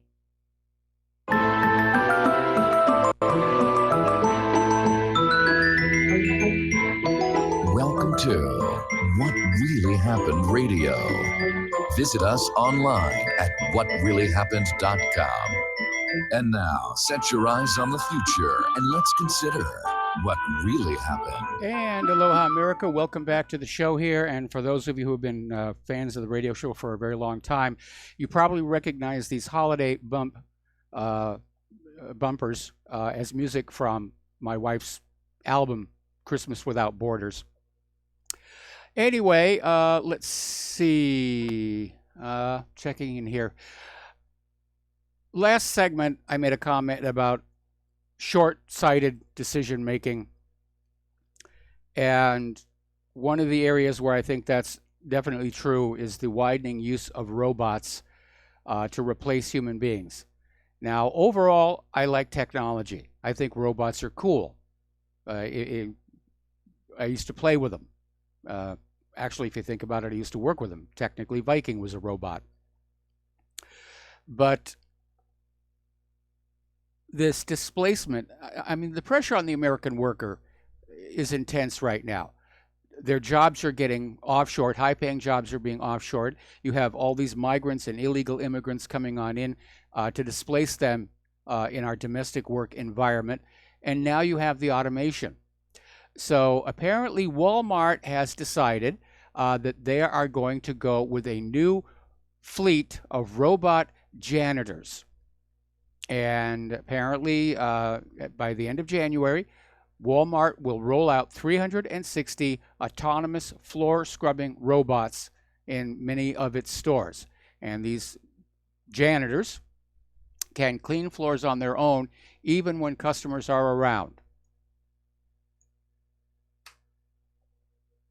Now, I'm sure that the tech is amazing, but the consumer economy of which Walmart is a part cannot be sustained unless ordinary people can trade their labor for decent wages and salaries with which to go back into those retail places and spend the money. And by the way, I understand that the retail numbers for this holiday shopping season are horrible.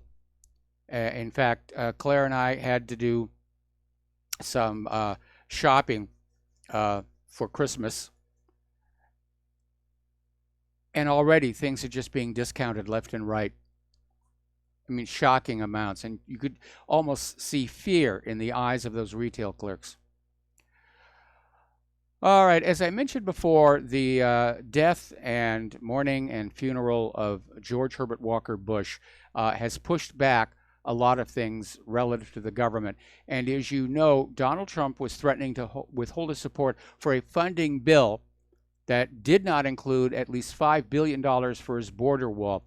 That request has been put on hold, and the Democrats have agreed to a 2-week stopgap funding bill so the government doesn't have to shut down, which personally I would be in favor of. Now, over in Camden, New Jersey, and this is a subject a lot of people are talking about, why are civil governments getting involved in sports arenas? But apparently Camden helped fund, to the tune of $35 million, a baseball stadium. And it was on the city's waterfront. It's about to be demolished and replaced with 3 Rutgers University athletic fields. And apparently the problem is they thought this was going to result in economic development to the area. And more people, they don't go to stadiums anymore because of the security harassment. They prefer to stay at home and watch on their new 4K whiz-bang TV. All right, we're going to take a break for station identification. We will be right back.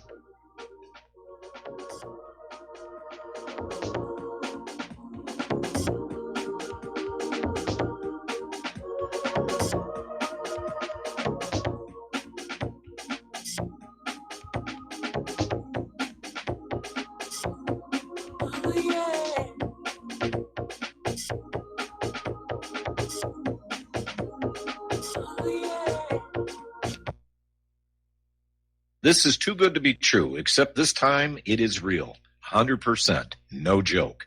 How about a $25,000 membership to Front Sight Firearms Training Facility as a thank you bonus for a one-time donation to RBN of only $400? It is a Commander lifetime membership with no yearly fees or dues. The training is free for the rest of your life with over 50 different classes. Then leave it to your designated beneficiary. You provide the approved firearm, holster, ammo, eye, and ear protection. Many features and bonuses are included, more than you would ever expect or believe. This is the ultimate graduation present, wedding gift, etc., etc. See the details. Go to RBN's webpage and frontsight.com to make it happen. You will hear this offer only on this radio network. Help keep RBN alive. Tell 5. You're listening to Republic Broadcasting Network because you can handle the truth.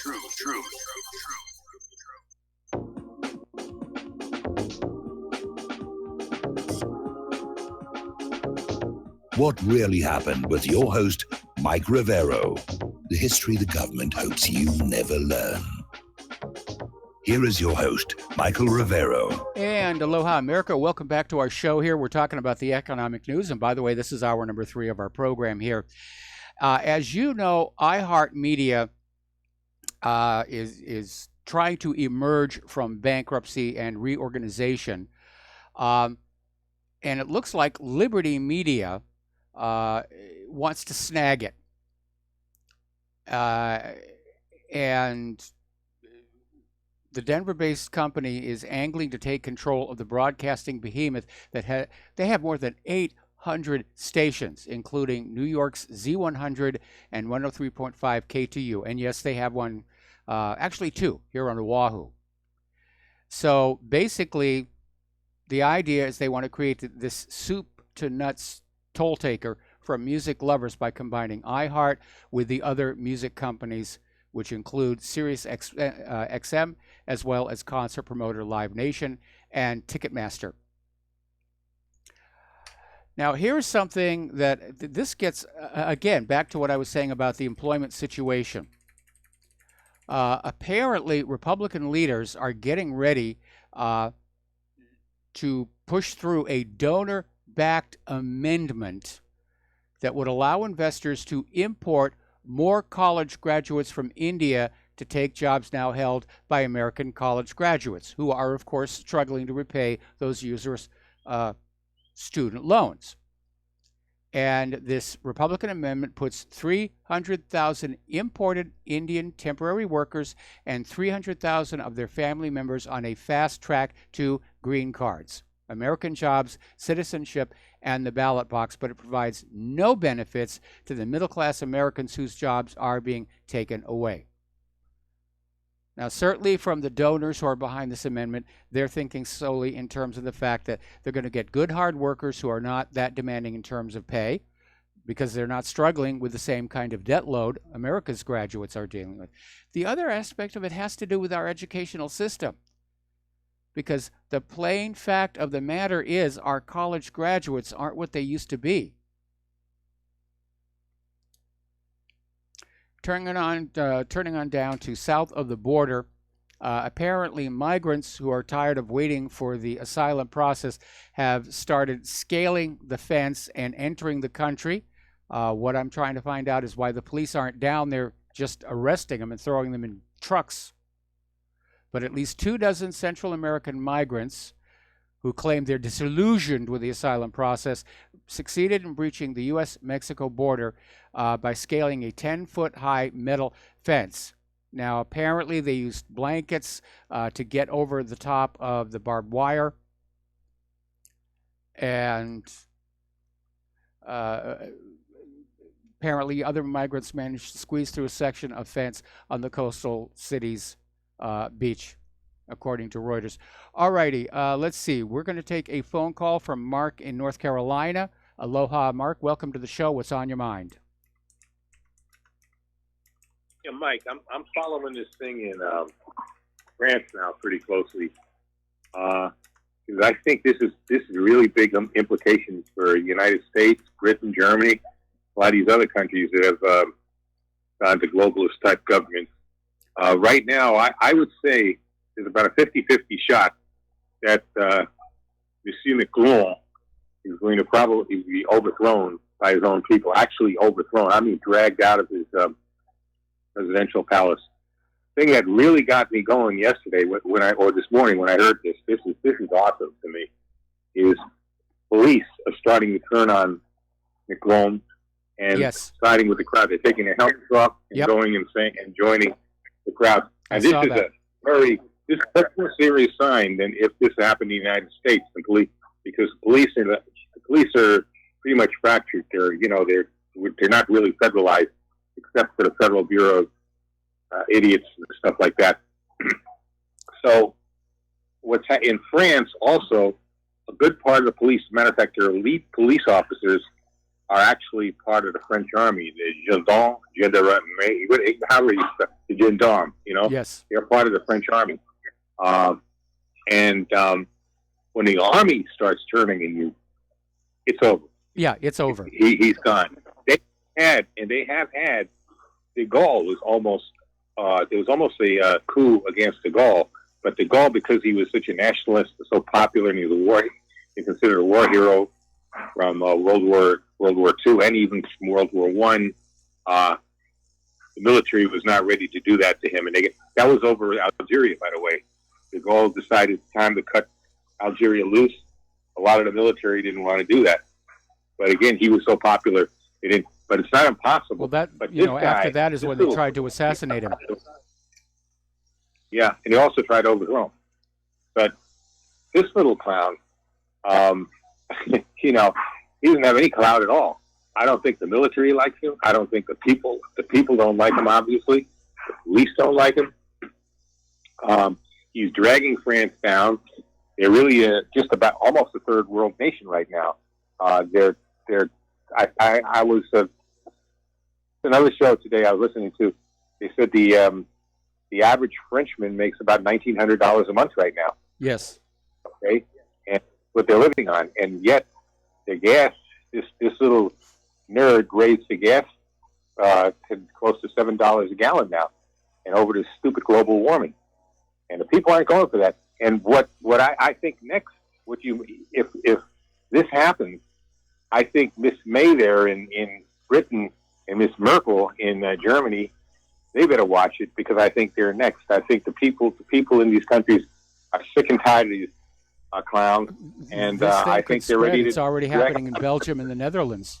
This thing could definitely spread. Yeah, could. So I mean, while what I'm concerned about too now is that France, this idiot might pull some kind of like Theresa May already did with the Skripal affair. They might pull some kind of a false flag, trying to say Russia did this, or Russia did that, and that a guy like Macron and what's her name, Merkel and Theresa May there, they are crazy enough. And remember, they don't have any kids.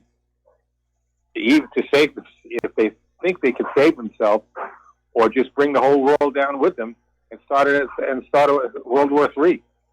This is how crazy they are. I mean, so if it does look like there's going to be a global revolt, World War III will be on for real. So they can maintain control, because historically nothing has united a populist war than being at war and saying, we're going to stand with our leader and our flag and our country.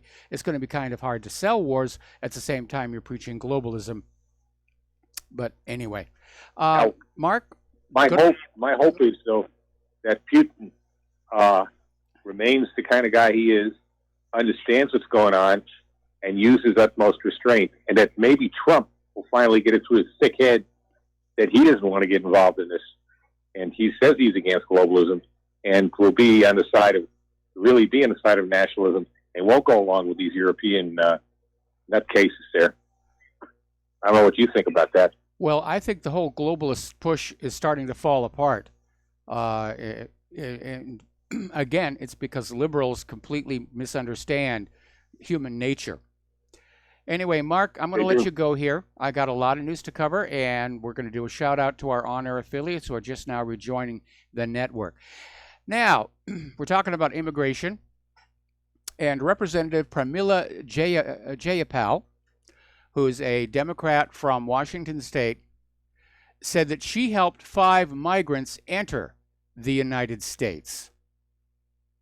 She said that 2 were so-called unaccompanied minors, or people who claimed to be under the age of 18.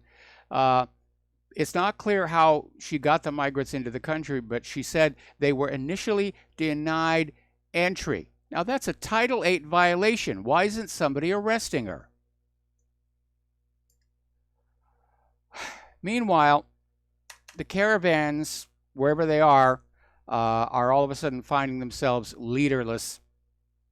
And apparently the caravan organizers have simply dumped the migrants, meaning they're no longer bringing in food and water and everything else. And this group, Pueblo San Fronteras, now says they have nothing to do with the caravan, and they've skipped town. So a lot of people are saying this might basically be the end. The caravans failed. Meanwhile, down in Tijuana, officials are saying the caravan costs the city up to $40,000 per day just to clean up the mess and take care of all of this. Nancy Pelosi is saying that once she's back Speaker of the House, she's going to be passing illegal alien amnesty. They're going to get the DREAM Act through there. We're going to make all these illegals legal citizens and Democratic voters. That's assuming the Senate would go along with that, and that Trump won't veto it. And here it's getting a little weird. Out in Los Angeles, there's a group called Al Otro Lado, to the other side. It's guiding the migrants. It's helping them come on in. And its litigation director, Erica Pinheiro, is on the scene telling the migrants how to make sure they don't just get into the United States, but get as many benefits from its government as possible. And apparently some of the literature being put out by this group is talking about getting together and overthrowing President Donald Trump. Meanwhile, census records are confirming 63% of non-citizens are on welfare. That's 4.6 million households as of 2014, and certainly it's going to be a lot worse now. All right, let's grab a quick phone call. Ken in Michigan, aloha. Welcome to the show. What's on your mind? Aloha, Mike. Aloha. I'm coming from the factory floor, so you can take this for what it's worth. First off, we'll talk about the layoffs and everything. According to people here on the factory floor, union and management officials, they're all saying that the Ford Motor Company cuts, I can't speak to GM because I don't work there, the Ford Motor Company cuts are going to be mostly done in Europe because they're hemorrhaging money like crazy. Some are going to happen here in the States, but nothing that should affect the hourly people. It should all be everybody in Dearborn and management. And as far as, so I don't see us losing too many factory jobs here in the States. Okay, well, I'm glad that the Ford cuts are coming mostly in Europe. I heard a number of like 25,000. But the thing is that while these car companies are struggling to basically just stay solvent, the core issue remains the same. People don't have money to buy these cars, and so it is going to continue to deteriorate and decline. We may be in a crash right now. It's a slow motion crash. It's not like a one-day event like back in 1929, but it is definitely a slow decay of the economy. Money to buy the cars. I have a 10-year-old Ford, and I just recently found out it has a leak, and the part that is leaking is $262. So it's not. It's yes, we don't have the money to buy the car. We don't have the money to fix the car. And I work on the factory floor, and I can't fix my car. I mean, that's where we are right now. I mean, of course, a big reason for all of that high-priced stuff is to get you to buy these extended auto warranties, which is just another way of getting more money out of you. Anyway, listen, Ken, I got to get back to the news. Thank you for the insight from the factory floor. And we're going to let you go. Okay, getting on back to immigration and globalism. Apparently, Denmark has decided they will send their rejected asylum seekers to live on a remote island located in the freezing Baltic Sea. The island is currently home to animal research laboratories and crematoria. Boy, there's an odd economy there here. But basically, Immigration Minister Inger Stoltenberg said, if you are unwanted in Danish society, you should not be a nuisance to ordinary Danes. They are undesirable in Denmark, and they must feel it. So people are really pushing back against the open borders. Now, as you know, the United Nations is pushing this migration pact, and more countries are starting to pull away from it, realizing it is an attack by the United Nations on their national sovereignty and their right to control their own borders here. So a Swedish member of the European Parliament, Christina Winberg, is out there saying there is no human right to migrate here. It just does not exist, and so they're rejecting that whole idea. And a lot of countries, it sounded good when they did it, symbolically, but now that countries are actually having to look at this idea of having the UN mandate absolutely permanently open borders and looking around at what's happening to their cities and their culture and their economy, they're getting cold feet. And I'm sure that George Soros has spent a huge amount of money pushing this agenda. A lot of other people have been pushing it as well. The UN is certainly in favor of it. But they really didn't think it all the way through as whether they were going to be able to pull it off. Because it doesn't look to me like they can. And they may actually do exactly the opposite and shatter countries apart. Getting on down to Great Britain, and again, for those of you who missed it earlier in the show, for the first time in history, Theresa May's Tory party was found in contempt of Parliament for withholding vital information about her version of the Brexit deal. And they're now saying they will publish all of the relevant information. But as of right now, it looks like the vote on Theresa May's deal is going down to defeat. And with it will probably take her prime ministership, possibly even her entire government. On the other side, over at the European Court of Justice, their Advocate General Manuel Campos Sanchez Bordona has declared that Great Britain can simply unilaterally withdraw its Article 50 of the Lisbon Treaty notification. All it takes is a parliamentary vote, and we'll just hand it back to you and pretend like none of this ever happened. And it's another unholy alliance of domestic and foreign interests who are working to reverse the 2016 result. And before you go ahead and do that, you'd better take a look at what's going on in Paris, France right now, or all over France. Because I think the Europeans have just been pushed right to the very edge. It's Les Miserables all over again. Now, earlier in the context of pressure on the American worker and more foreign-born workers coming in to take jobs of college students, comes this little story. This is at Columbia University. It was found in a PowerPoint presentation trusting students to assess themselves, basically promoting the idea of letting students write their own grades. It will promote inclusive grading. Or, as one of my readers wrote on in, how to have a PhD the easy way. I can just see it 4 years from now. Look, Columbia University, the 4.0 school. Well, if the students are going to grade themselves, of course they're going to give themselves good grades. And again, removes an incentive to study harder.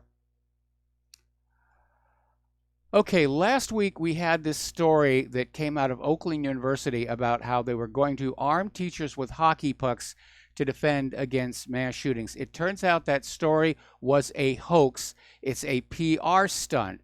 The issue being that the faculty want the university to buy more secure locks for the doors. All right, we're going to take another break for commercials. We will be right back.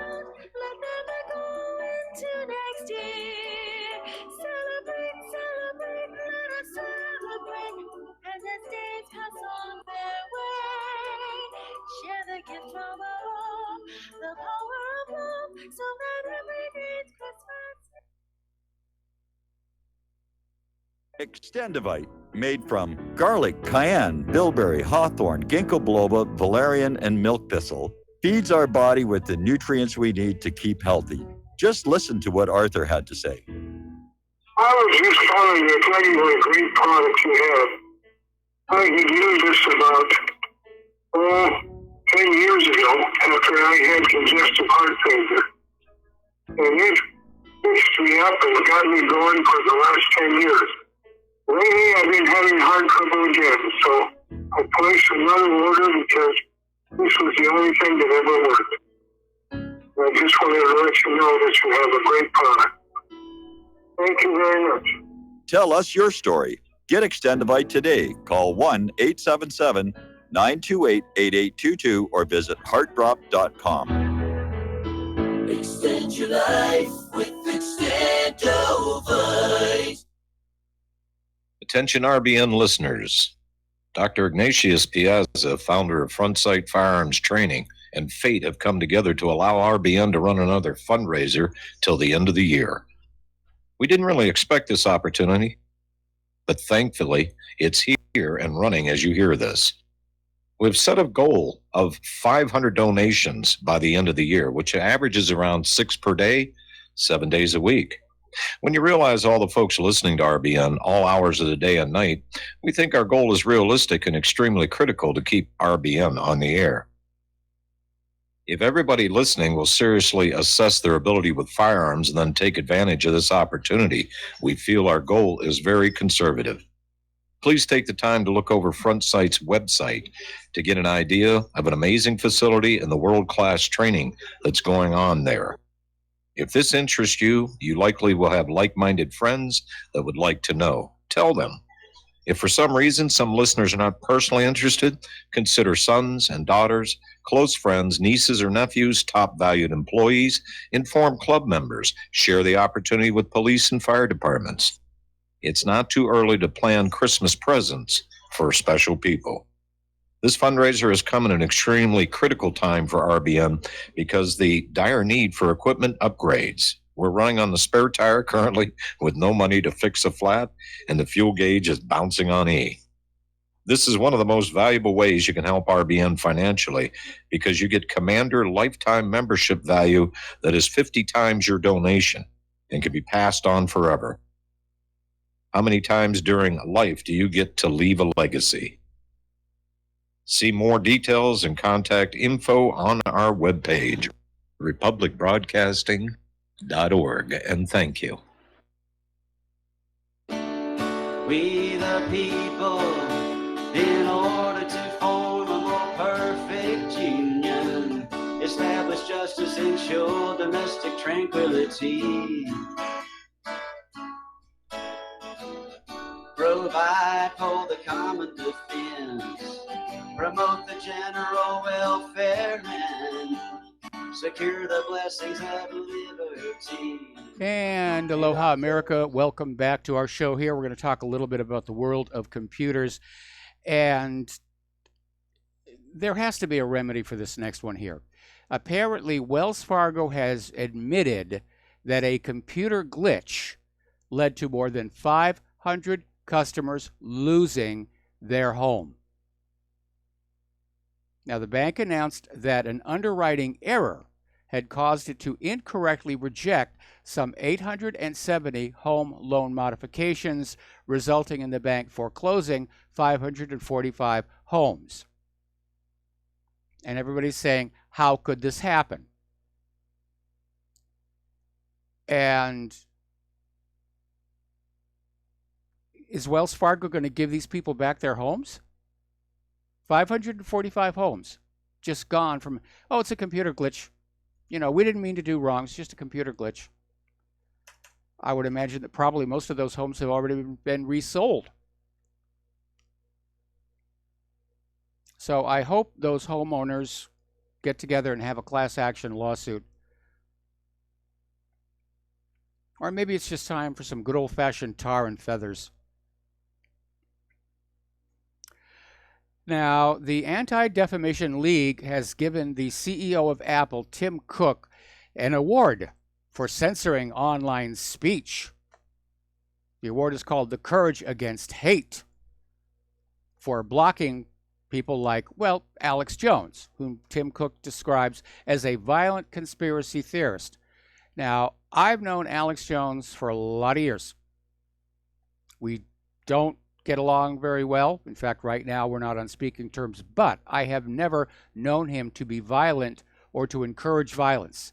Now, if I'm wrong, somebody's free to correct me on that one, but certainly in the many times that I was on his program, he did not encourage violence. Anyway, now then, this is the Christmas shopping season. It's also the Christmas shoplifting season. And these scammers who are having their own shopping list, Christmas list to deal with, are out in force. And I had a listener email me saying that she'd gotten a phone call from somebody posing as a Social Security agent wanting her Social Security number. Now, she hung up on him, then Googled the phone number that had shown up in the caller ID, and it turned out to be the official Social Security phone number. So she called the Social Security Administration, and they said, yeah, it's a fraud. The scammers are using spoofed ID phones where you can pretend to be anybody that you want to be, and it's a big headache. I can understand if you want to be anonymous, but people posing as others, I mean, one of the ways the telemarketers are trying to get around people who don't want to talk to them is when they call you up, they'll spoof a phone number that looks like it's very near where you live. So you'll think it's somebody maybe you know or just met. So be on guard, because the scammers are out there and the government is too busy fighting amongst itself and bombing the rest of the world to really care about it. Over at Apple, again, the outlook is not good.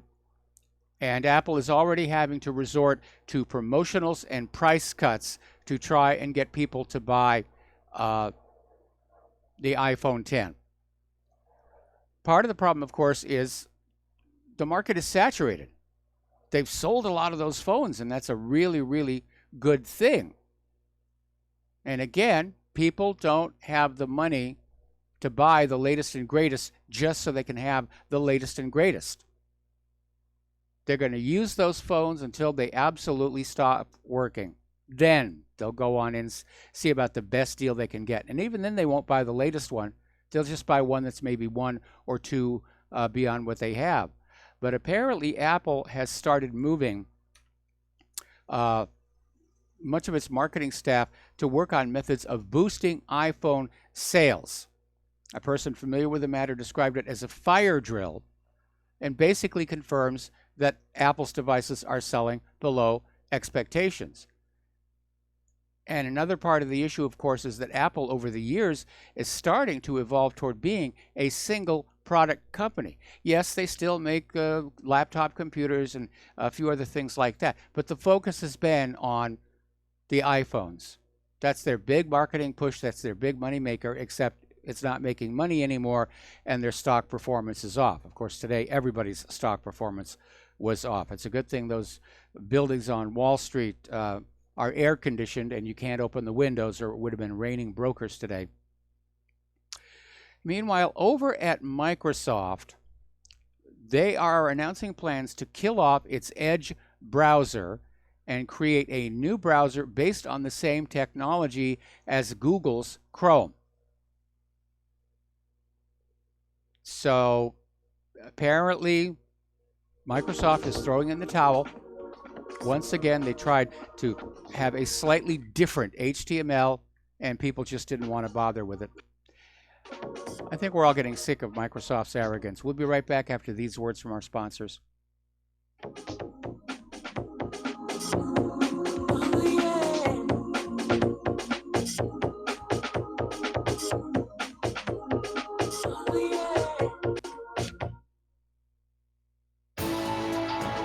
You are tuned in to the Republic Broadcasting Network.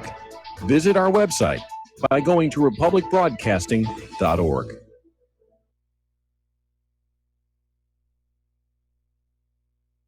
Do you or a loved one suffer migraine headaches? Listen to what scientist Kurt Hendricks has to say. 35 million people in the United States suffer with debilitating migraines.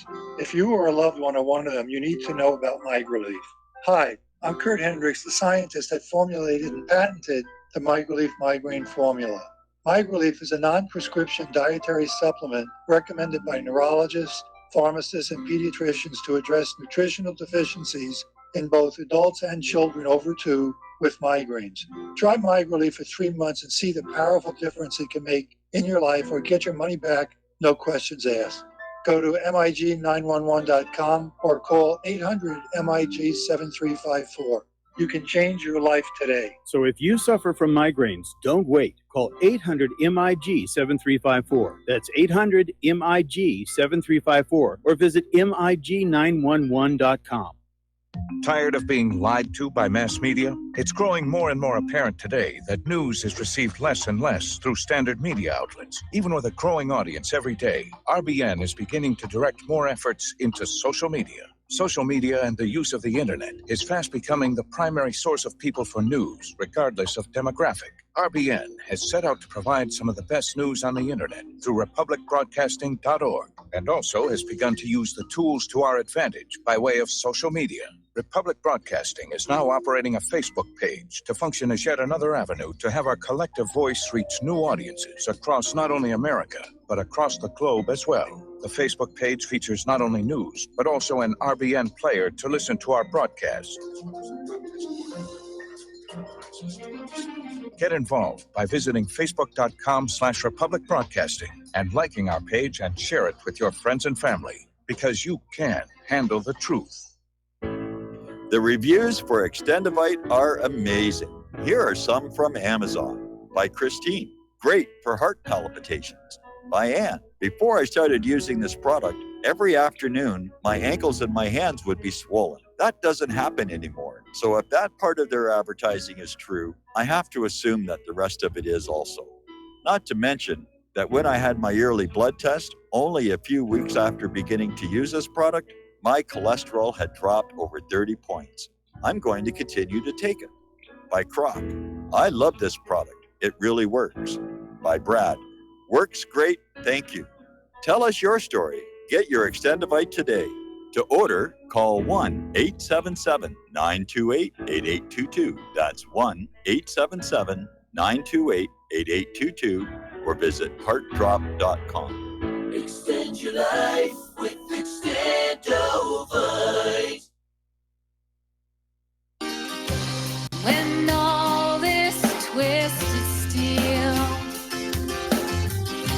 was swept away. Did these remaining holes reveal what's really happened? And aloha, America. Welcome back to our show here. And we all know what speed cameras are. Just drive down, you're going too fast, or you make a wrong turn, you get mailed a ticket. And most of us generally drive keeping an eye out for them. But apparently, somebody has now developed a police speed camera that watches drivers from almost a mile away.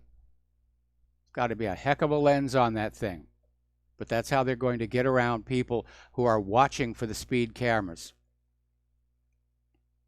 And this is Big Brother stuff. And, you know, police shouldn't be filming innocent people inside their cars without their knowledge unless they're suspected of a crime or driving dangerously. But of course, the speed cameras take your picture if you set off the speed camera to confirm it's really you behind the wheel. Most of the studies involving these speed cameras are showing they do not, in fact, increase traffic safety. It's just another way of sucking money out of the general population. Some years back, there was actually an interesting experiment conducted in Europe where they decided to remove the clutter of traffic signs and gratuitous lights along the roads, and traffic safety went up because people weren't just constantly trying to read all the traffic signs while they were driving along, and they paid more attention to the road in front of them. But I'm sure that the lobby for the company that makes traffic signs would say, oh, no. More traffic signs, the better here. Okay, this one I'm kind of on the fence with. And there's a story over at the Organic Prepper. In New York State, there's a gun bill on the table that would require would-be firearm purchasers to turn over 3 years of their social media history and 1 year of their internet search history if they want to buy a gun. And the police would go through there looking for anything that might indicate that you are not a fit person for a weapon. And on the one hand, there's that privacy violation. And on the other hand, I do think there needs to be some kind of a mechanism to not allow potentially dangerous people to acquire a firearm. And because they're not willing to start talking about the link between prescription antidepressants and violent behavior, like I said, I'm rather torn about this. It's definitely that there's a good side and a bad side to all of this. All right, apparently there's been yet another recall of ground beef for salmonella. 5.1 million pounds of ground beef have been pulled from shelves.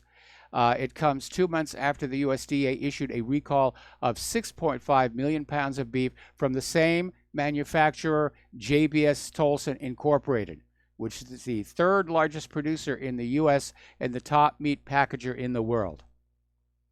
That is a lot of cows that got killed for nothing here.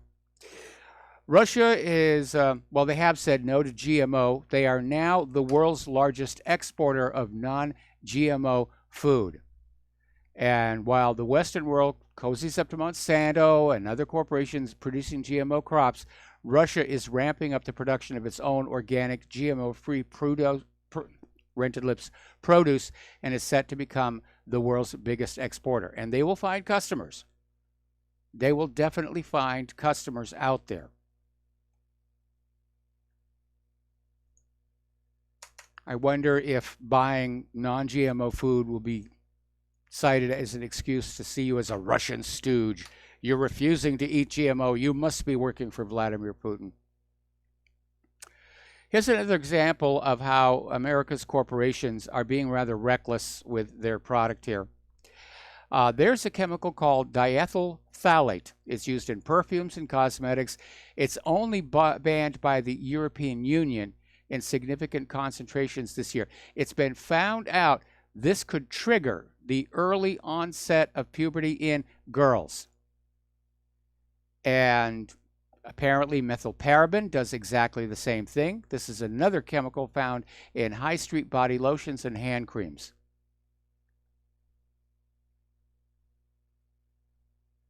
Anyway.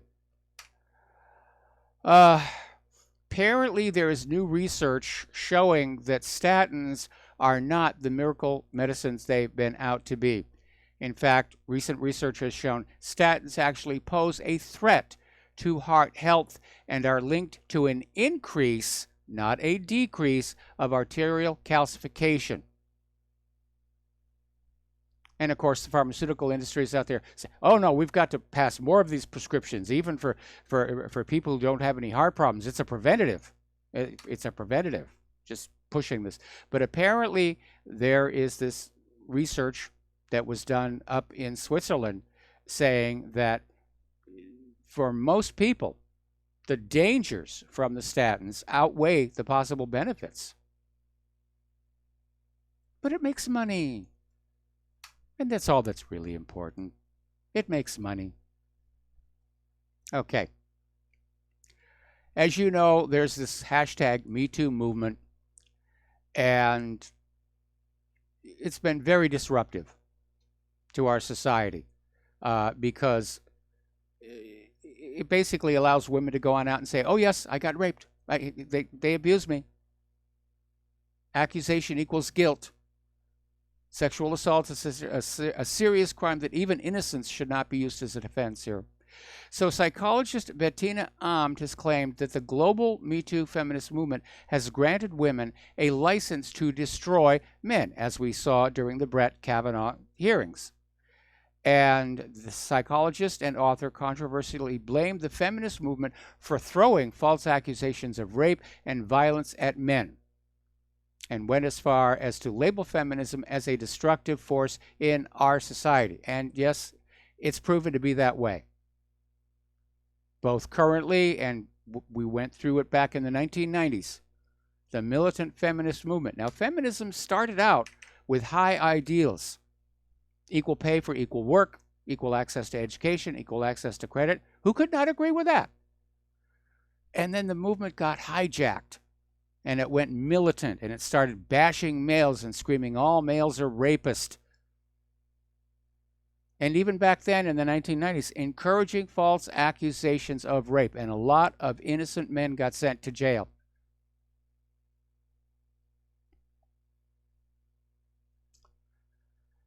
Anyway, over in Ireland, at the Irish College of General Practitioners, there was a meeting about the government's plans to legalize abortion starting on the 1st of January.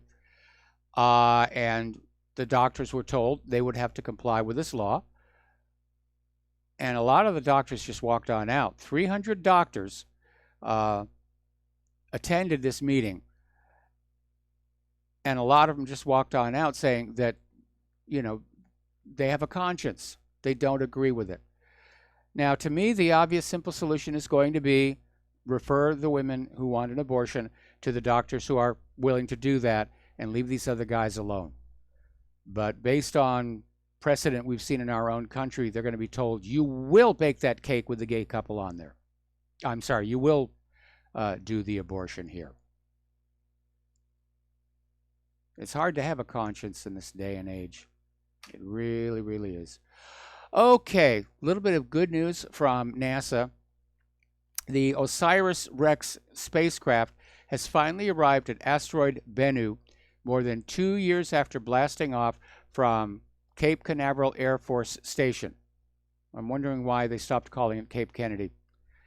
Anyway, basically it's an ambitious mission to study a near-Earth object. And, of course, it's not the first time we've seen a spacecraft get close to an asteroid, but this is a much larger, more ambitious mission, including a sample return. And OSIRIS-REx will spend the next year in orbit around its target before dropping down briefly so it can scoop up a sample of dirt and rock from the surface and bring it back to Earth. And that will be interesting to see what they find there. Oh, now you're going to love this story. You probably saw this on the news today. Yesterday, supposedly the civil trial against Jeff Epstein, the billionaire pedophile, was supposed to start. And almost immediately they've announced that Jeff Epstein had agreed to a settlement. It's described as a victory for survivors. There's a financial settlement. The details are being kept confidential. Well, basically, I think there were a lot of people who didn't want that case in court because some embarrassing things were going to be coming on out. Certainly it would be embarrassing for Epstein himself. And now, of course, they get to seal it all back up, and that will be the end of it. But don't forget, the royal family were caught up in this as well. Prince Andrew was photographed with one of Epstein's girls, and it was listed as an exhibit in this court case. So the British government, on top of everything else they're dealing with, may have come on in and say, we'll help pay for this, let's just settle it down.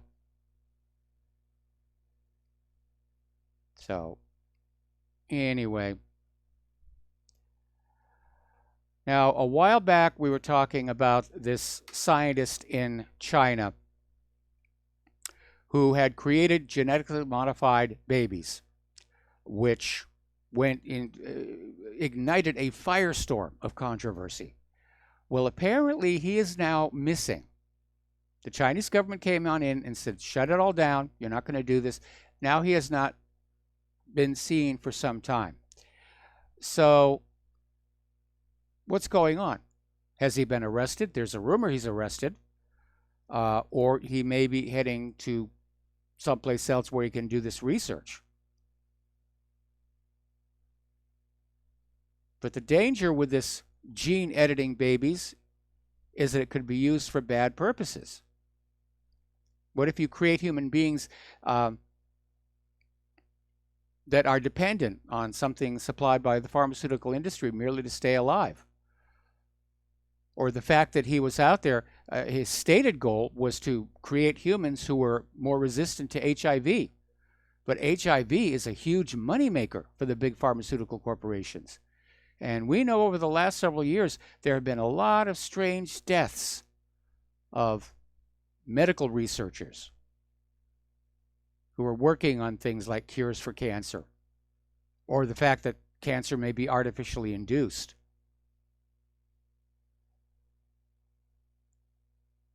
So if he was out there able to cure all these diseases before the child is born, that's a major, major financial loss.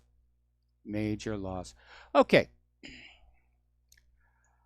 A little while back at Goucher College near Baltimore, about a month ago, students found backwards swastikas and racist graffiti scrawled in the bathroom stalls, and a list of names or dorm numbers for black students was also found. And of course, it ignited this huge incident about, racism, Nazis. And Goucher President Jose Bowen and other campus officials wrote a letter to students about the incident. And the administrators wrote, the tags were made with permanent marker and included hateful, threatening, and racist graffiti, which was specifically anti-black and anti-Latinx, Latino. And these writings were similar to a November 14th incident, which also included a backwards swastika, which, by the way, is generally a dead giveaway. Something's wrong here. So police investigated the writing, and the day after the letter was published, November 30th, the police had their suspect. And it turned out to be Finn Arthur, one of the African-American students named in the list. He has been charged with 2 counts of malicious destruction of property and released on his own recognizance. In other words, it's another hate crime hoax. It's amazing. From the world of politically correct thought and reminding us that our vocabularies are going to be dwindling. If you're my age, you've probably heard phrases like bringing home the bacon or put all your eggs in one basket. Well, these are now offensive speech. And no, we're not talking about Muslims here. Apparently, vegetarians, vegans and vegetarians, they're made uncomfortable by the word bacon. Poor, poor souls. Those darlings. I mean, it is just absolutely insane out there. I mean, at the rate this is going, virtually every word in the English language is going to be declared offensive to somebody. What are we supposed to do after that? Use sign language? Smoke signals? An Aldous lamp? Okay.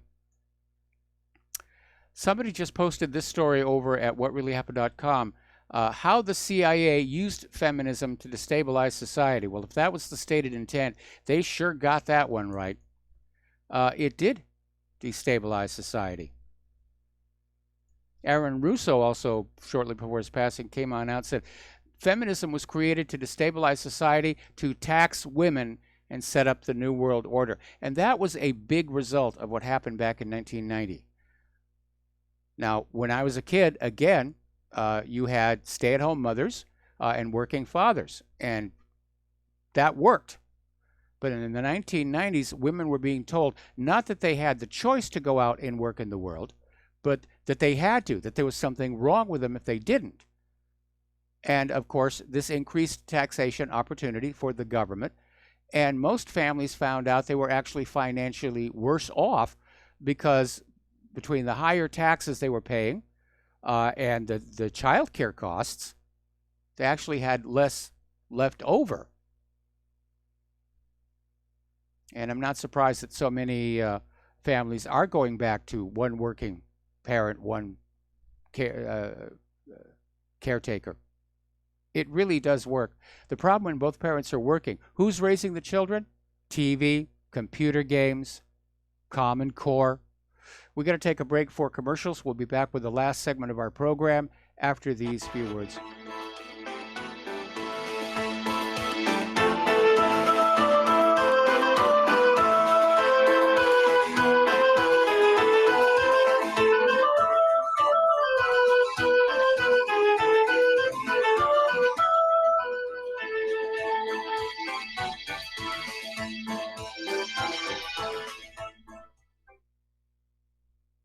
Ladies and gentlemen, J.R. Moore here. As most of you know, my regular listeners, I offer energy cleaners for sale at my website. If you don't have a clue what I'm talking about, go to my website, thelibertyman.com, educate yourself about these marvelous healing devices. We focus on pain mitigation and getting a great night's sleep. Arthritis pain, joint pain, back pain, doesn't matter. Keep in mind, I offer from me to you personally a 30-day money-back guarantee. That's what I do.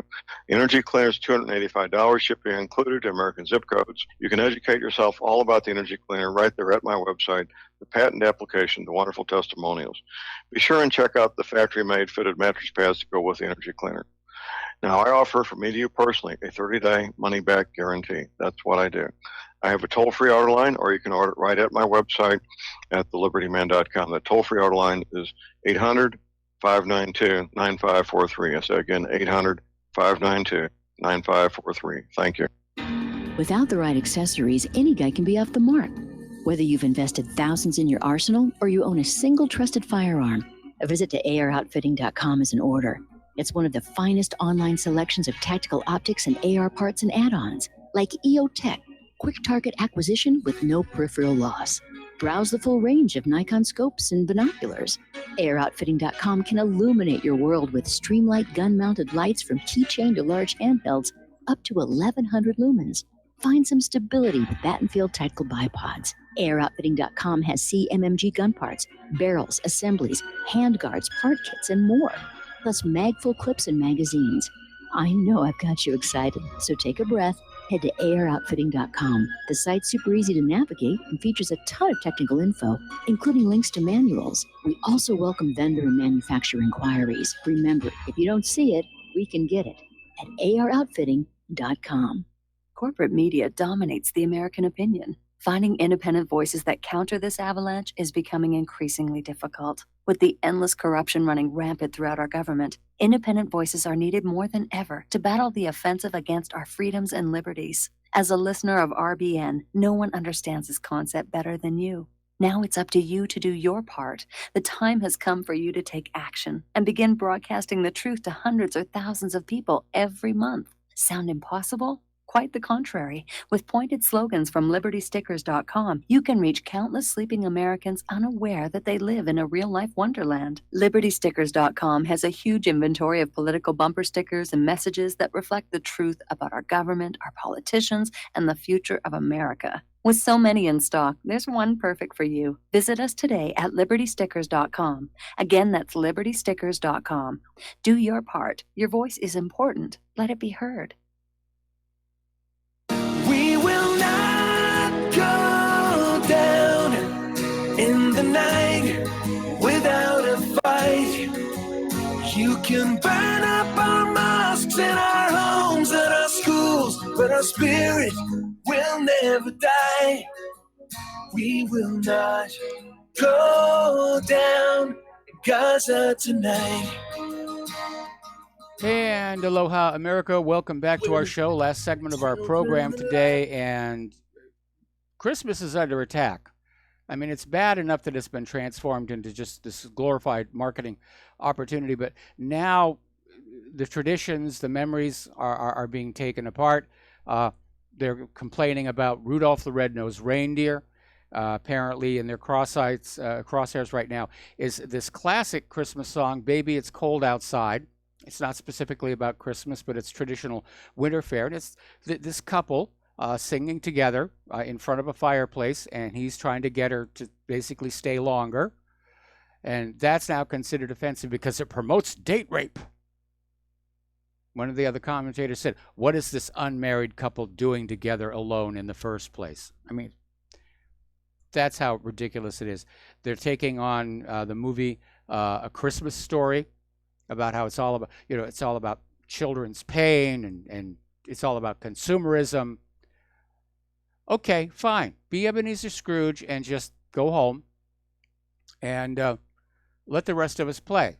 Because I grew up in a time and place with very strong historical traditions. And I want to be left alone. I want you to stop coming on in and telling me that everything that I like is a problem for you, because I just don't care anymore.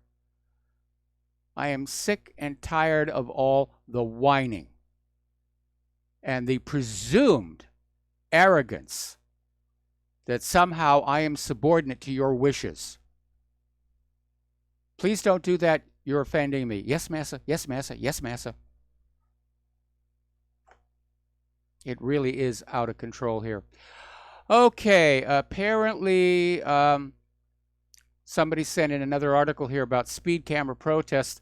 Apparently there are big problems in Australia, Belgium, France, New Zealand, and South Africa, where people are just declaring all-out war and finding ways to damage and disable the cameras here. Belgium, which is, by the way, has their own yellow vest protests right now, may actually collapse. Their government may collapse over that United Nations Migration Pact. And of course, this document has been boycotted by Italy, France, Poland, Israel, Bulgaria, Czech Republic, Australia, Slovakia, Hungary, and Austria. They've all rejected it in favor of stronger border controls. It's failing. The open borders agenda, the globalism agenda, it's all coming apart. It may get very ugly before it's all over. So,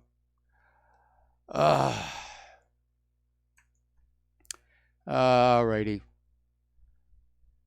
Apparently, Sandy Hook's Leonard Posner is now suing Professor James Fetzer and his publisher over a book questioning the official story of Sandy Hook. So they're going to keep using the lawfare to try and silence anybody who refuses to believe as they're being told to believe. Anyway, there's the music. Time for me to get on out of here. I got some stuff I got to get done this afternoon. Please stay tuned for John Stedmiller. I'm sure he's got lots and lots of interesting things to share with you. Please take what you learn here, share it with everybody that you know. Use private conversation. Bring back the art of the conversation. Don't bother with corporate social media. It's even more heavily filtered than before. Please donate to Republic Broadcasting. They really need your help. We could use your help over at whatreallyhappened.com as well. So have a good evening. We'll be back tomorrow, and Aloha America.